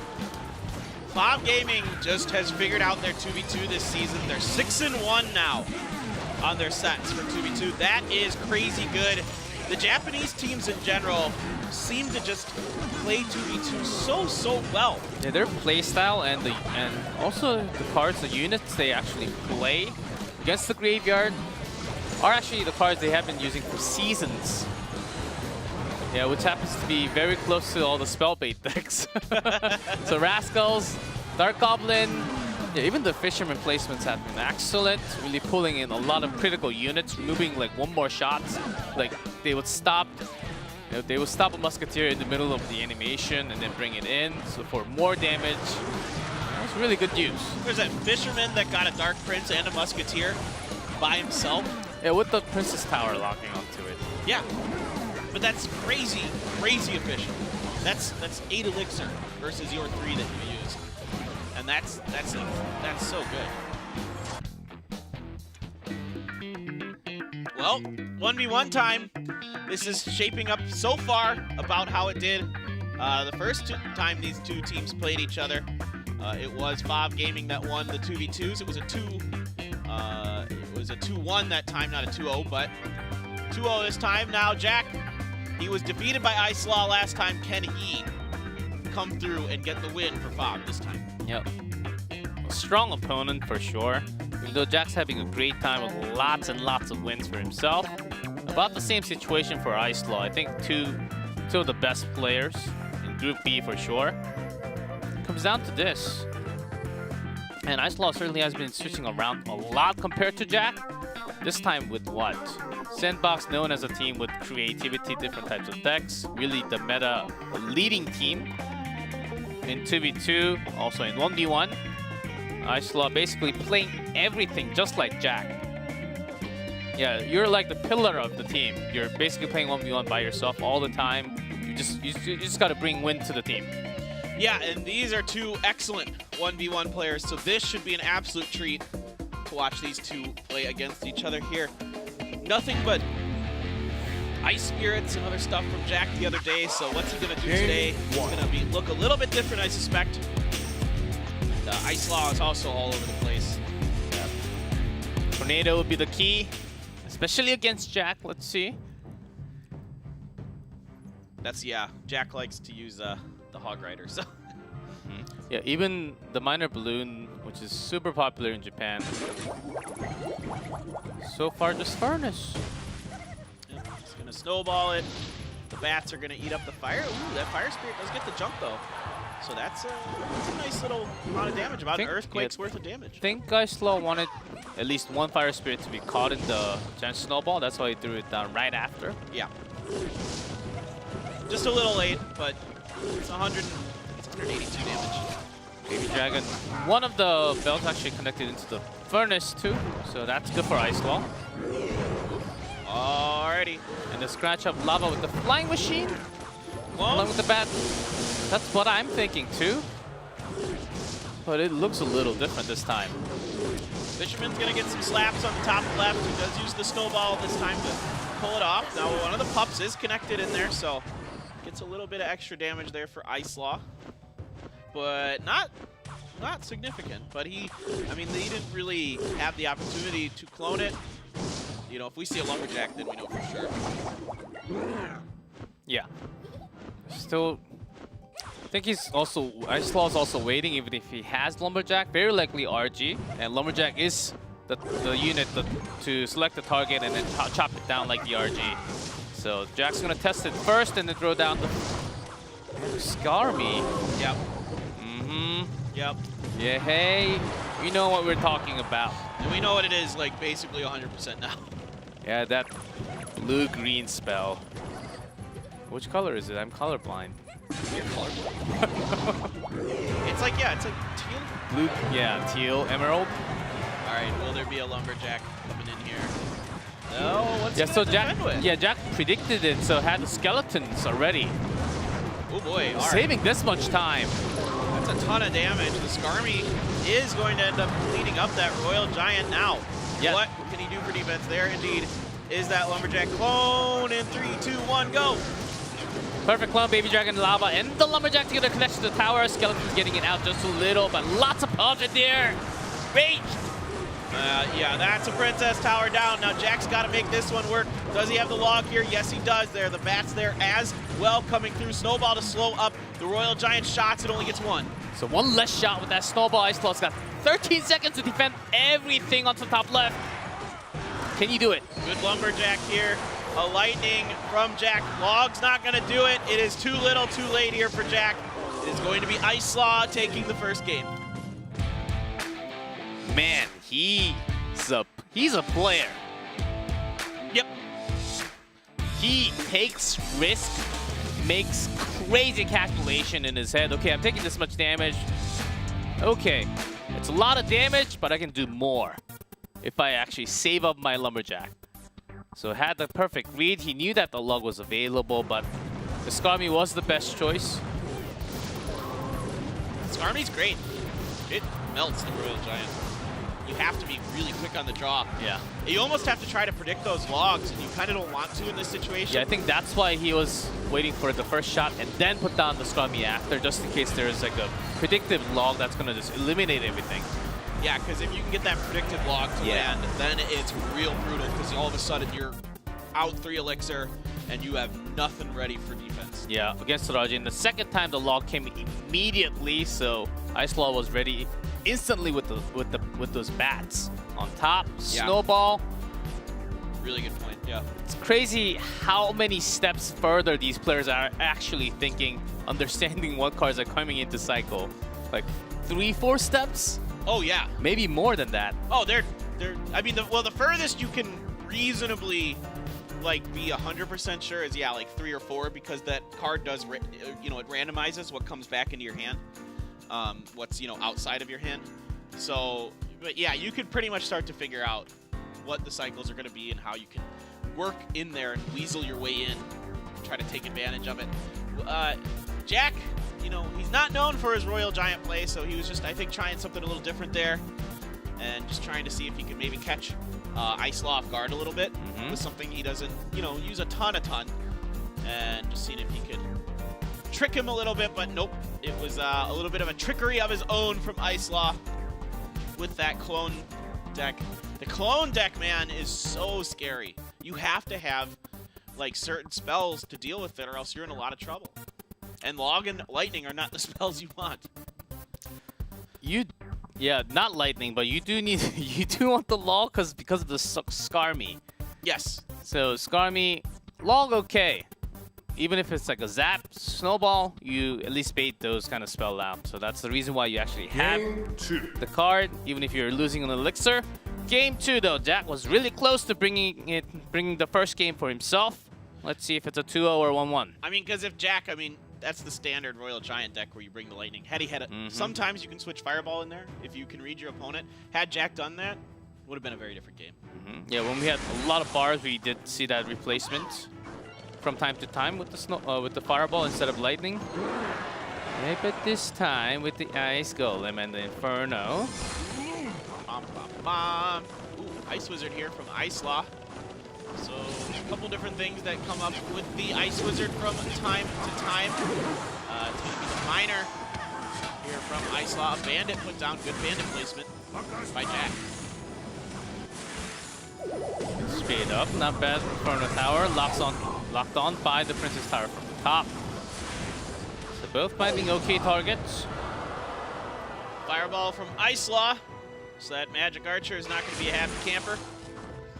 And of course, Jack really loves the Ice Golems and the Ice Spirits. You see them a lot from him.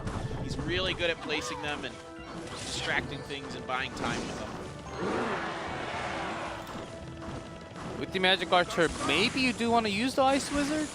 Just thinking ahead what Icelaw actually will have. Okay, Sudden RG with really quick cycle now.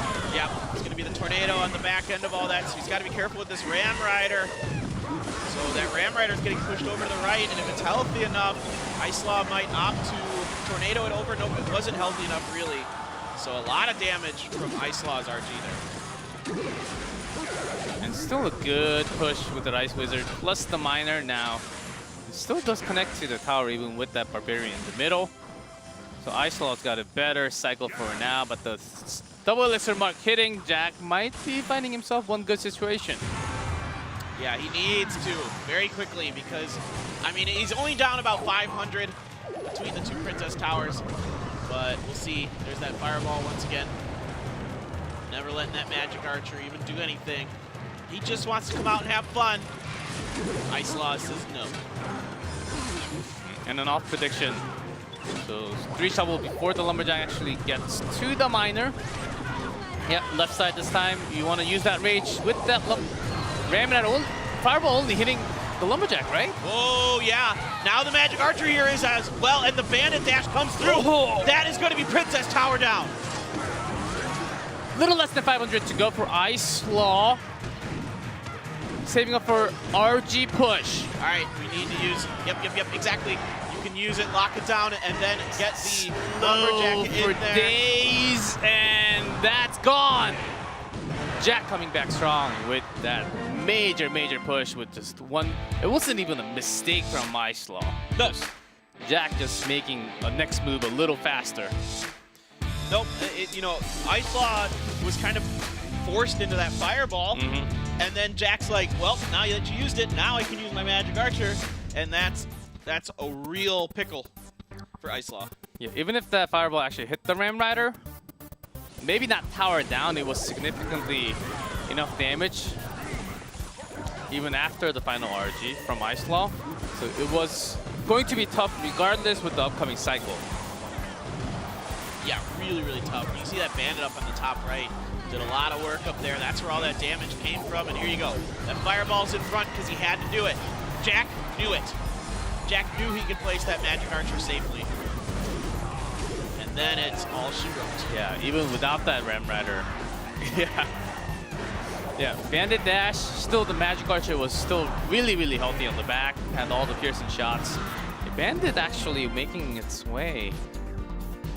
Yeah, good one for a quicker cycle. Usually we do see some Dark Prince coming into it for extra charge here, but Bandit currently can just go through the log. She's pretty fast. Yeah, she's really useful. Kind of tough to deal with. Timeout being taken by Sandbox. This is potentially match point for FAV, so we'll see how Jack wants to approach this. Really curious to see what he wants to do for this last game. Is he going to go into his comfort zone, more of a cycle type deck, or is he going to kind of continue with his trend of just kind of mixing it up? Yeah, not as much graveyard for 1v1s today. Recently has been seeing a few Goblin Huts from time to time. Yeah, even I believe twice from the west just last night. And actually found some really nice success with the graveyard. You basically pair up, you gather stacks. If you have a bad starting hand against lava decks, good luck with that. But except for those, you're pretty much okay until if you survive with like 1.5k Princess Tower HP until the double elixir mark. You just gather up graveyard time. Yeah, you've been seeing a ton of graveyard in the 1v1s across the different regions. A lot of times you'll see it with the giant skeleton now as well. It's just not. You don't see it as much here in Clash Royale League Asia. Just doesn't seem to be a preference of these players. We're gonna get into the final game here between Ice Law and Jack. Match point for FAV Gaming. Ice Law potentially to bringing it to the King of the Hill. Bats and the miner here from Jack with good Valkyrie. Ice Law bringing hog decks. Yeah, Let's wait just a little bit more. Executioner could be. And a minor cycle from Jack.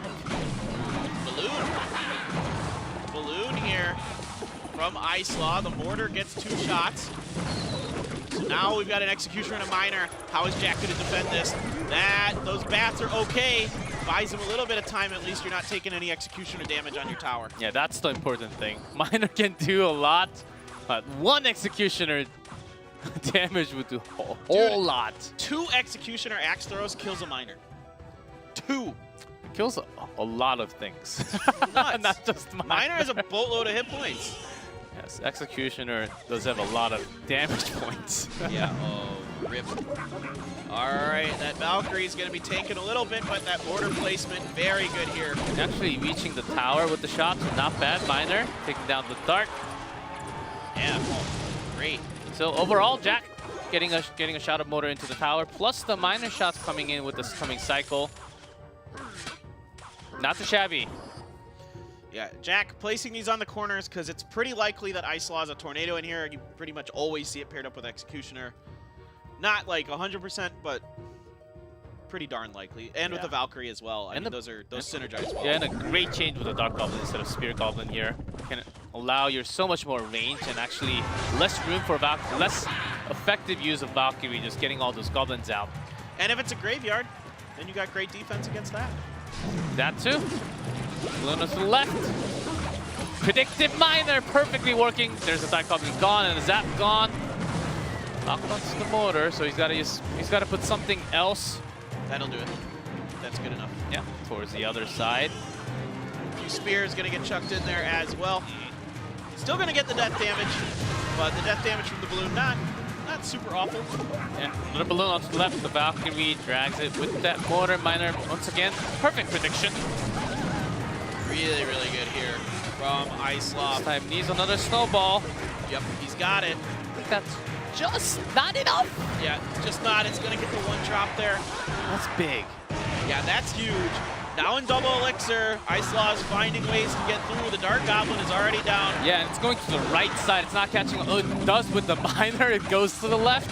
And a good drag with the motor, has to use the Rascal. So a lot more elixir used by Jack, and that death damage from the balloon.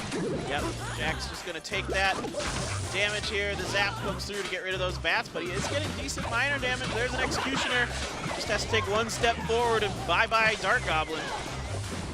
Yeah, Executioner chopping up the boy first, and Barbaro just in time. Yep, he's got to be careful here. This Miner, he's getting a bunch of damage now.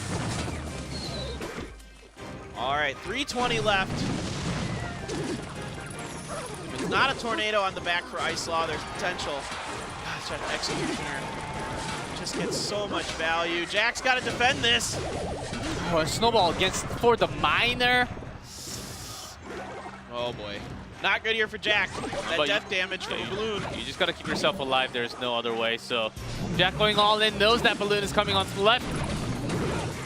The defense is available, but the bats are there. There's no spell from Iceloss, so he's going to prevent it. There's that tornado to activate the King Tower. Yeah, no death damage at least, so it doesn't finish the game. Executioner reaching to the right tower.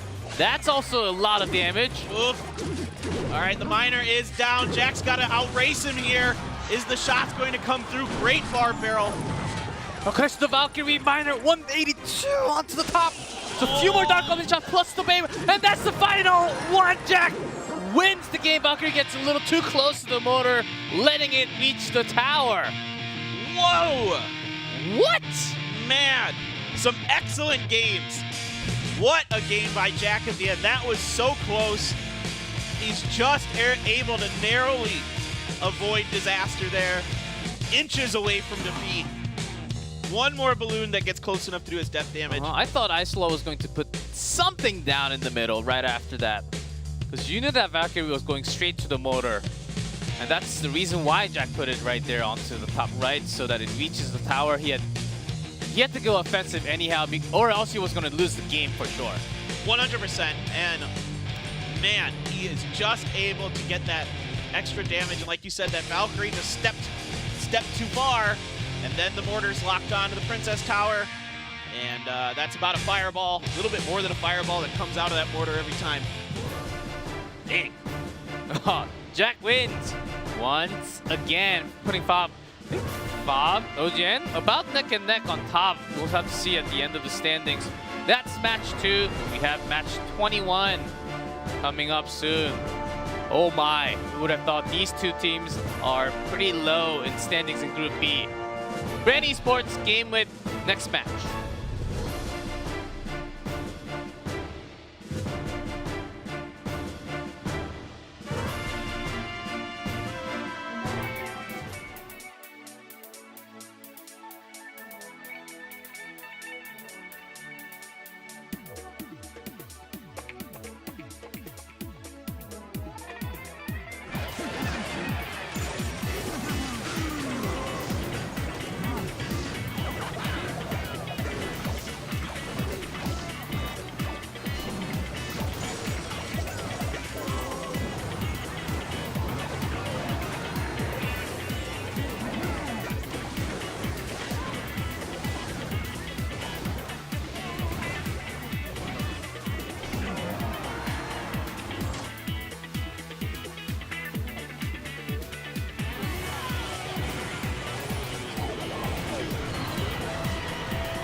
let's go.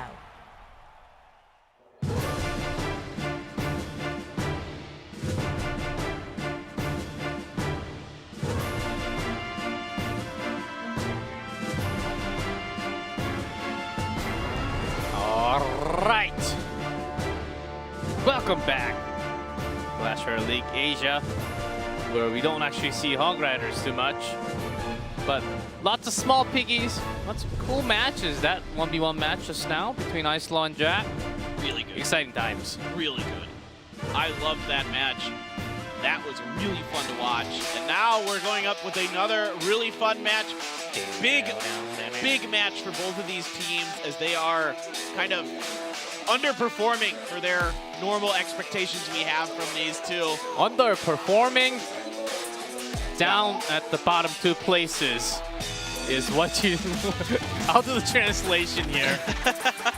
I'll be the bad boy. I'll be the mean guy. All right. You're the bad cop. I'm the good cop. Yes. I catch bad boys. You catch good boys. That's right. Yeah. I The winner offer move them up here coffee and donuts, and you slam your hand on the desk. and say, I want Krispy Kreme, not Dunkin' Donuts. Well, then there's just something wrong with you because Dunkin's way better than Krispy. What? Oh yeah. Okay, we need a conversation after cast. Okay. Pekka ban. I know. What? Well, okay. So I guess what you're thinking with GameWith is you want to do RG or potentially some Mega Knight shenanigans, Ram Rider potentially. Uh-huh. It's kind of what I'm sniffing here. Smell it. Yeah, the mic smells a little bit, but okay. Ugh. And Manong GP this time. KK's back for GameWith. Okay, GameWith has been changing up their 1v1 players a lot, but the main has been KK, but with losses and wins in games, but in match, I mean in set scores, loss. Not at all what you would expect from KK. He did redeem himself in a King of the Hill when he just wiped out Sandbox by himself. But overall, his 1v1s, it's hard. It's weird when a player that you have come to expect to play so well in 1v1s, like a Mikan Booya, an Expo Master, these type of players, and then they kind of start to go down. It just seems like things kind of fall apart for them. And it's weird to watch because you're just expecting somebody like KK to be so good. The season of revolutionaries. The old names are gone. Not gone, but not as strong. New names popping up. Yeah, painting colors everywhere. It's like we're early 1800s France, man. All kinds of revolutions here. I was never good with history, so I can't follow that up. I barely know American history. I'm just gonna make really obscure after references. 2 years of U.S. history. I'm just gonna be so obscure, like everybody listening is probably just like, what is this guy talking about? But we all know the history of Marvel series, though. Okay. At least. That's a lot better. Oh, so, okay, so yeah, the real Civil War happens in Marvel, guys. How about we stick to the Marvel Universe and Dragon Ball Z? Oh, yes. I'm fine. And a little bit of Pokemon in the middle. I don't know a lot about Pokemon. All right, we've got a game. GameWith versus Bren Esports. This is going to be interesting here to see Jai and it's Pupu, right? Yes. For the first time in 2v2. Yeah, first time together. Yeah, Bren, they want some change. They need some change. They've been putting a lot of 2v2, 1v1 changes until now, but they got to do it. It's past half the season. Yeah. I mean, you know, I get going back to Manong, of course, for the 1v1. He beat Iceland in his 1v1 set, so strong 1v1 player. That Baby Dragon's going to connect on the tower, too. Yeah, Musketeer too close to the tower. Just straight shots into the tower. Yeah, without the P.E.K.K.A, giant skeleton time. Yep, there's a mini P.E.K.K.A. Kind of gives you a little bit of an alternate answer. It's going to be the graveyard here from Bren.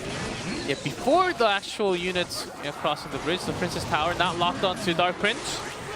Yep, we're going to use that poison there to get a little extra damage. There's still 3 skeletons up and running, so they get some damage there. And use an E-Wiz too, yikes. Yeah, we said little, but a lot more connecting after that. And all the units really gone from the poison. Guards okay at first, but after 2 ticks, Yeah, shield's down, skeleton's down. Yeah, half the HP gone. I'm a little surprised that GameWith is going with the Lava Hound here. Now there's the lightning, good Oh lightning. yeah, that was the reason why. And a defensive poison, so double poison from Bren Esports. Certainly a better in terms of defense, even Mini P.E.K.K.A against the Miner. Yeah, skeletons against the Mini P.E.K.K.A from GameWith, so solid defense, I would say. Definitely, really good defense. So in those two exchanges, Bren comes out just a little bit ahead. I mean, I'm surprised that they would ban the P.E.K.K.A and then go to the air. I mean, Maybe I guess that's it's like kind a of throw off. Yeah, exactly. That's what I was just about to say. You're reading my brain again. Get out. Get out. Don't want you in there. Never went into your brain, okay? You get in there and you don't. I'm no Professor Xavier here, right? Okay? The defensive poison this time for GameWith. Yeah, this time having a lot better time with the skeletons. Okay, that's... Wow, it's going to pull that Dark Prince too, and it activates the King Tower as well with that death damage, but they're still up by quite a bit so far. That time, the Inferno Tower was far away. Okay, quite a bit, but you know how much weaker the graveyard is with the King Tower activated, but double the King Tower cannons. That's a good point. And Bren, they have one more question mark. If that's not a freeze, they're in trouble. So big attack coming down from GameWith Miner onto the Musketeer. Lava still pretty healthy. Yeah, another Lava snuck in underneath there, and an offensive poison coming down from GameWith as well. Is that Dark Prince going to connect? No, just in time with a Mega Minion to take that down. Now we've got the poison coming out here defensively for Bren Esports to clean up those pups, but now we are at 351. Few pups and lightning damage connecting onto it. Even the Lava Hound can actually finish this game with that long. I think GameWith's got it. Got their first win here. Pupujai not yet finding success. And their graveyard did work just a little, but GameWith just pushing through with the Lava. Okay, this is our chance. Lava, that's an Inferno Tower. Lightning. Okay, when they don't have poison, another Lava. Just Lava back and forth, back and forth. A great, deck, well constructed, and it's just had answers for everything that Bren wanted to do. And I think you're right, man. I think Bren just kind of got, the P.E.K.K.A ban was a bit of a bait. Actually, it wasn't a real. We want to play these cards that are, good when P.E.K.K.A isn't in there. It was more we actually want to play Lava and we're just tricking you. Yes. I guess the train of thought is that you're banning P.E.K.K.A, so you're guessing there will be lots of heavy ground units, and then just going in all airy and heavy. When there's an Inferno, Lightning is the best spell. Basically, you need to bring that for the 2v2, and have the Miner just in case with the Lava to perfectly combo. Yeah, which seemed like an intelligent. There's something behind ban. Yeah, they stuck with the standard Lava Miner. Yeah, exactly. I like it. I like it. It got him a win. And Bren looked a little off there. Will they go back to the graveyard again? Are they going to try something different? A little bit of frustration on Jai's face there. Tell he's not very happy with how that one went down. Let's see if they can turn it around here. Take a game off of Yui Hiro and Yakitori.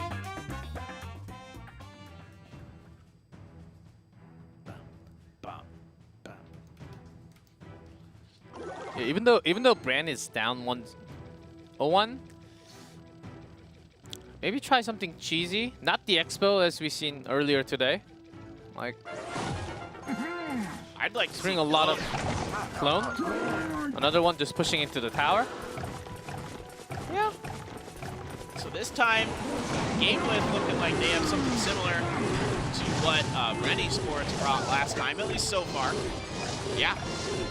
Okay, they're just going to go right for the graveyard here. Defensive poison comes down from Bren Esports. The Baby Dragons are duking it out on the bridge, but Baby Dragon's pretty healthy. Good Mega Minion.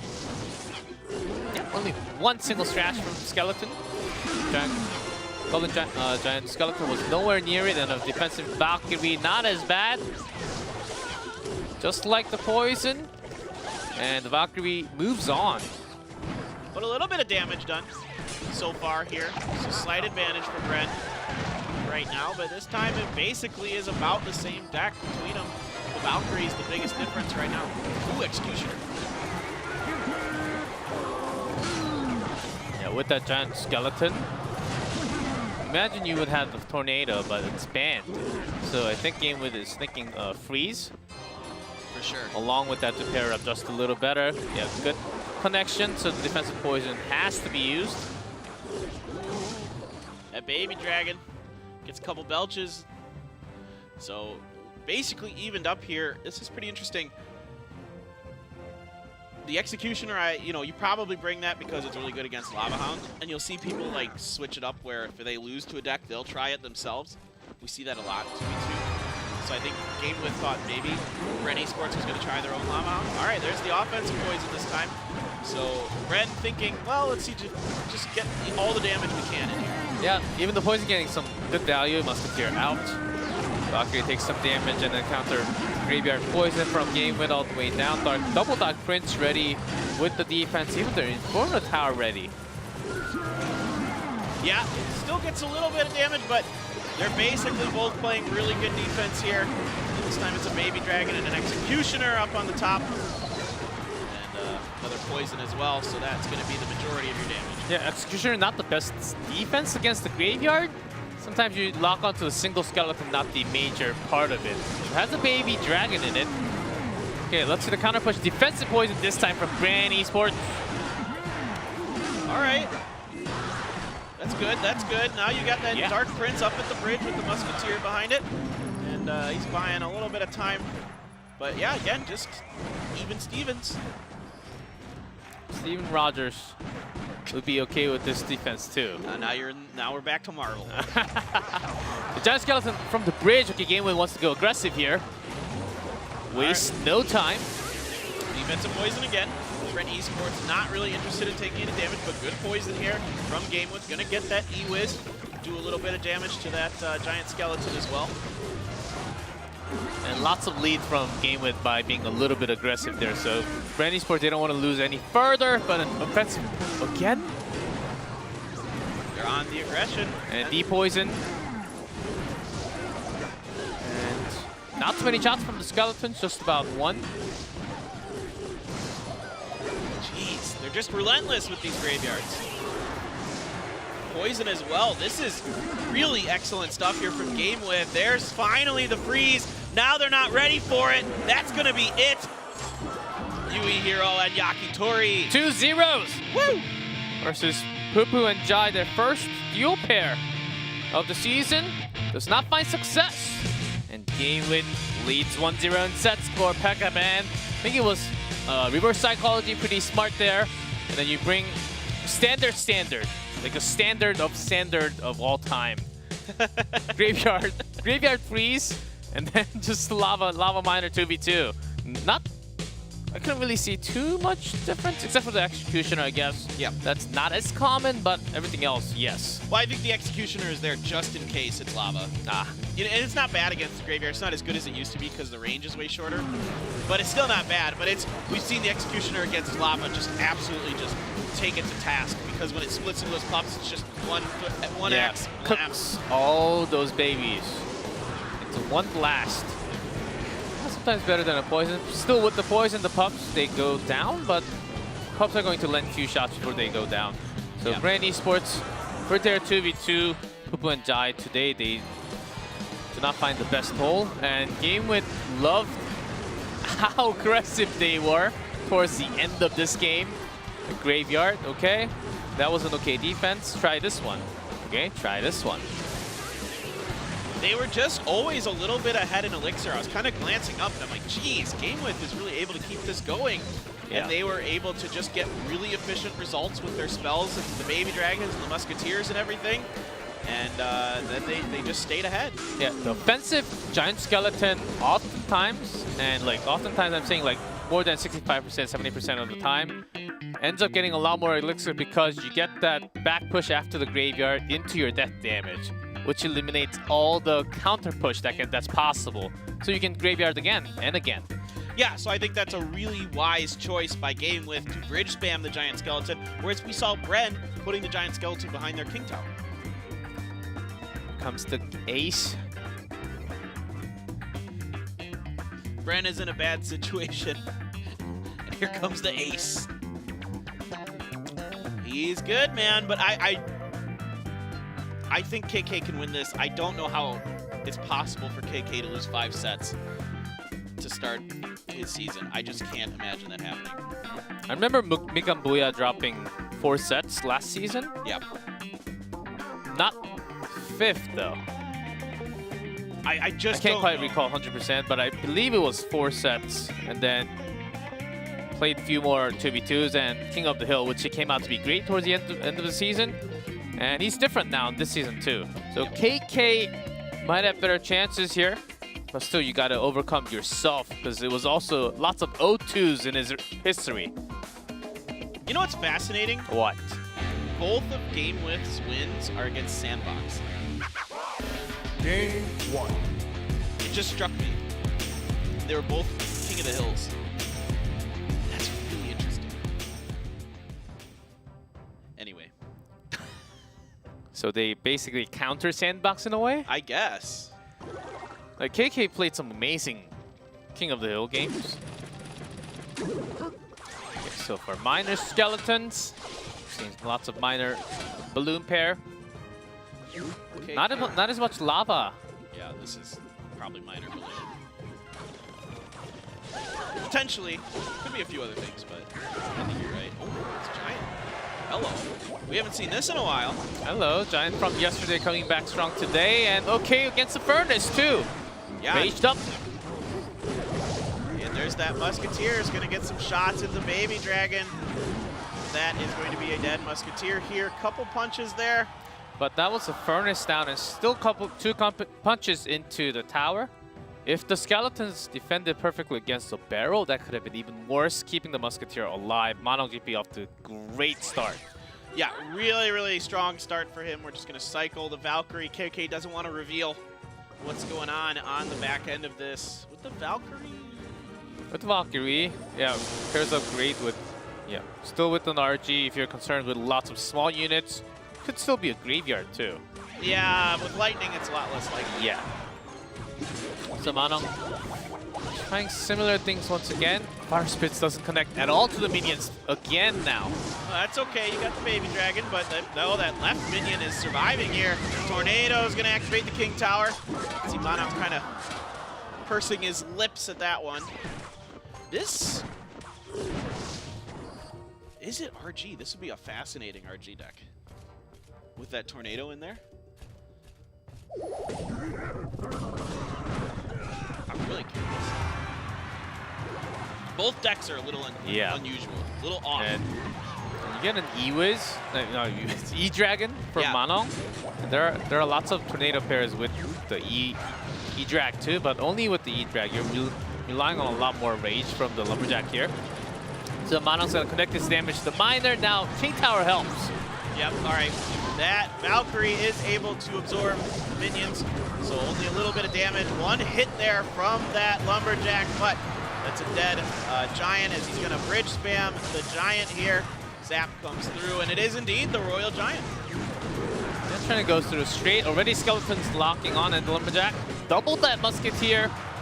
And that was the second shot going in, though. 2 shots there. That's really nice for KK. Definitely what you want in that situation. There's good minions and skeletons allowing... Oh, he does lose that Musketeer, actually. I couldn't tell underneath. Yes. Yeah, it's really hard, because if you place your Skeletons too fast, the barrel's going to eliminate the Skeleton. If it's too late, then the Musketeer dies. Monong's allowing that Baby Dragon to get a bunch of damage in. He wants to set up for the push. Here it goes. This Lumberjack push looks a little bit better. Valkyrie hitting a whole lot of targets together. Yeah, that's really nice Valkyrie placement, getting a bunch out of that. That's going to be a dead Giant as well, but the Miner in the back wailing away. Good E-Dragon here. It's going to eliminate that Baby Dragon. Yeah, even though Manong has to use that E-Dragon, not really having the best time with this kind of push. Now he will with the Giant setup, but Chain Lightning not really connecting to any other targets until now. Yeah, it's just going to get a little bit in. Good Mega Minion here. It's going to eliminate that E-Dragon. And once again, very good defense from KK, not allowing that Giant to get through. Now the Lumberjack's already down, so the best defense that Manong has against this Royal Giant is gone. Second shot. 2 more, and the Barbarian hit is game. KK brings his first game. Now Bren Esports down 0-3. GameWith takes 3 games in a row, continuing from 2v2. The perfect timing from KK. Wait for that Lumberjack to be basically gone, and then anything else that Manong GP really has in that deck is very good against the Royal Giant. So Manong GP really pressured like bridge spam Giant so many times, making sure forcing out lots of elixirs from KK. But over time, KK was using less elixirs every single time, saving up for that perfect RG, getting at least a few shots. Oh, scary thoughts that KK can adapt that quickly into game after the first Giant having the rage onto the furnace and then connecting a few times to the tower. We thought, okay, this looks like a really, really hard, tough mission until he gets to this double elixir mark. And he actually pulled off really amazing defense before that time. It was really, really nicely done by KK. It was a little bit tricky at times because of that miner. The miner's all over the place, but then he does get the King Tower activated, which helps a lot. Actually, yes. That helps a lot because you're able to get more damage on that miner, more on the Giant as he comes to the furnace, actually. So you're saving your more elixir that way because your furnace is alive longer. Really, really well done here by KK. This is a KK that we're used to seeing. And we might be seeing a GG potentially next. And a win-win for GameWith, maybe. Maybe. And that's why Bren Esports going to spend their timeout. Maybe last. You're waiting for that river card to save your team. And it's got to be an ace of spades. It's time to bring in Goku because everyone else has been defeated. You gotta collect all the Dragon Balls. Krillin's dead. Vegeta's beaten up. Yamcha's worthless, so it doesn't matter. Yamcha's worthless. So, hey, be nice to the little guy. Gohan should be good, but he's not for some reason. It's never really fully explained. I don't know. I know way too much about Dragon Ball Z. And then it comes down to who? Vegeta? Yeah. To save the Earth? No. What? He's not the main. No, Vegeta's beaten up. He's done. It's Goku time. You need Goku now. It's because what's gonna happen, right? Manong GP wins this, but it's really close. So he's gonna have to ascend to the next level, right? He's gonna have to go to like Super Saiyan 2 or something. Super Saiyan 3 with the next hair setup. Oh, his hair isn't good enough for that. I think KK is closer to that next hair setup. Yeah, KK is getting ready. And you know what? KK is so for the last 4 matches. Oh, okay. Oh. Okay, Tesla's here. Not as good as certain other defensive buildings against the Royal Hogs, but not that terrible. And not as good as like Furnace. Still okay. Tesla does have pretty good insane rate. Back to the barrel. Yep. There we are. And the Hunter locks onto the bottom one first. Yep. Couple big pokes there. Yeah, made from Manong's own play from the snowball knockback. So lots of elixir used. Yep, he's going to get the Princess up here. He's going to put some shots in along with the logs. Going to eliminate that Hunter before he can do anything. You also get the added bonus of a little damage on that Princess Tower. Good Valkyrie. Oh, man. Yes. Uh-oh. You know what? There's no log in Manong GP's hand. Oh, boy. It's Snowball, and this cycle calls for lots of piggies. Oh, boy. And when you don't have Hunter, even if you do, you're not going to be perfect against this many units. I don't know. He's going to have to do something crazy here. Now, this is good. This is good. This is a good push, but nice Ice Spirit. Going to buy a little bit of time here. We do get one shot. Just one. Good Snowball. Yeah, but now you're worried about the Princess and lots of small following units. That's going to be a dead fisherman, almost. Not quite. Ooh, Royal Ghost is going to come in and start wailing away. KK had to wait because you're going to lose all those goblins if you place them incorrectly. Yeah, just being patient. Whoa. Hello. 3 Musketeers and a fireball. Oh, man. Poor Manong. -5. That is brutal. That is brutal. He doesn't have Snowball. That time a little bit better with the Hunter at least. But this is starting to get dangerous for him. Let's go. Not so pretty for sure. Tesla already ready, locked on. Barrel a little bit faster. There's that snowball. And for this time, Piggy's reaching the tower, but the right side. Double Princess. Oh boy. He has no spells for this. This is so dangerous. Yeah, you can get a Fisherman to pull him in, but you can see KK's putting that Valkyrie in front to prevent that. And now we get a couple more pokes with that Goblin Barrel. Yeah, 2 more pokes from the Goblin. And whenever you use a little bit more. All right, I think KK's going to fireball the left Musketeer potentially, or maybe the right if he feels like it. Nope, okay, doesn't want to do that. It depends on the cycle, I think. Yes, with all the Musketeer, things can get really hectic. Still good stat damage, and the lock together. So right after that, Piggies. Oh boy, that right-hand side, he's got to be careful. That's a big push coming through with that Fisherman to tank good Valkyrie. Yeah, perfect Valkyrie, and saving grace is the Princess on the back all the time here. Hunter plus the Ice Spirit's even connecting to it. Perfect timing. Fireball for the finish. A 4-0 wipe coming out from GameWith. KK finally wins his first set of the season. That was masterful by him. Really well done. Coming up clutch for GameWith when they needed him the most to give them a big win in a 1v1 and put them ahead of Bren Esports. And big moment for KK. The final deck that GameWith lost to Ponos last season finals was Spellbait from KK.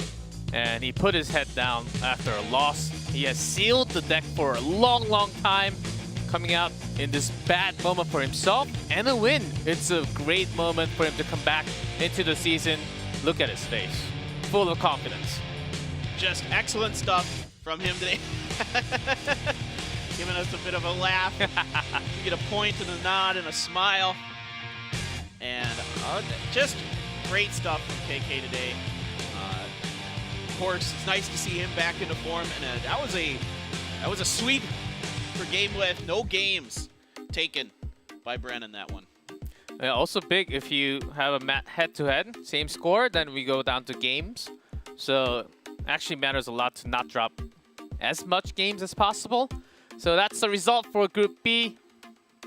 Yeah, win for OGN, FAV Gaming, GameWith. A solid day. We had really nice 1v1 action, I think, 2v2. Some smart bans coming out from a few teams. It was a really interesting day. The 2v2s were really good. The 1v1s were really, really good today, especially that Jack versus Icelaw matchup. That was exciting. Jack able to pull through there, take down Icelaw. So now you can see it's 2 on top of Group B. It's FAV and OGN Entus well ahead of the rest of the teams. Now it becomes kind of a race in the bottom to get those last 2 spots.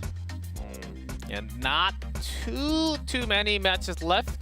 If you just think about a single team, how many more matches they actually have. I think 3 more each after today, or even less potentially. Yeah, Dragon X kicks standing on top on Group A. Yeah, Dragon X +5, +6. Straight up so many wins. Just think about when the playoff happens, when they clash together, Group A and B. I can't wait. I mean, I am really excited. I want to see Kicks versus OGN Entus so bad right now. It is like all I think about. Oh, when man. I'm going to sleep, I'm like, OGN Kicks, OGN Kicks. Well, next week, October, we might have some new cards. Transparent characters on the map. Lots of changes coming to Clash Royale. Lots of great changes, I think, personally. Maybe with the balance update too. So next week, be prepared. We might be going into some other different meta right now. We have so many decks. Maybe with potentially even with the new card, it looked like a blob. Elixir Golem, Elixir Blob, Elixir the thing. Whatever that is, the pink 3 cost Elixir, what Yeah, blah I'm blah really, is. really curious to see what that's, if it's going to split up into like maybe 4 different blobs when you kill its first form. Oh no, please. I don't even want to, never even imagined. It's going to be like Golem mixed with Barbarians. So when it So when it dies, it attaches to a unit, like it does like a Oh. poison damage or that something. would be cool. Ooh, yeah. Or just leeches on. It's like, what if it And it takes? drains What if it its takes HP? control of another unit? And then you can't can do that. control the unit. You can't do that. That's that would be that would be so game breaking. Yeah, Please that would be don't- like please don't 9 do that. elixirs. That would be like 9 elixirs. Please no one at Supercell listen to me. Yeah, I know. What if a golem comes down and you control it with 3 elixirs? Right. No way. No. No. Please Nobody no. listen to me. You have some really cool meta right now. Like so many cards, so many different decks. Yeah. And not just one standard deck with the standard archetype. So many different cards attaching to it. It's actually wild and crazy what's happening in Clash Royale League, not just in Asia, China West. They're all out there. Keep on watching, keep on tuning. We will come back next week in October.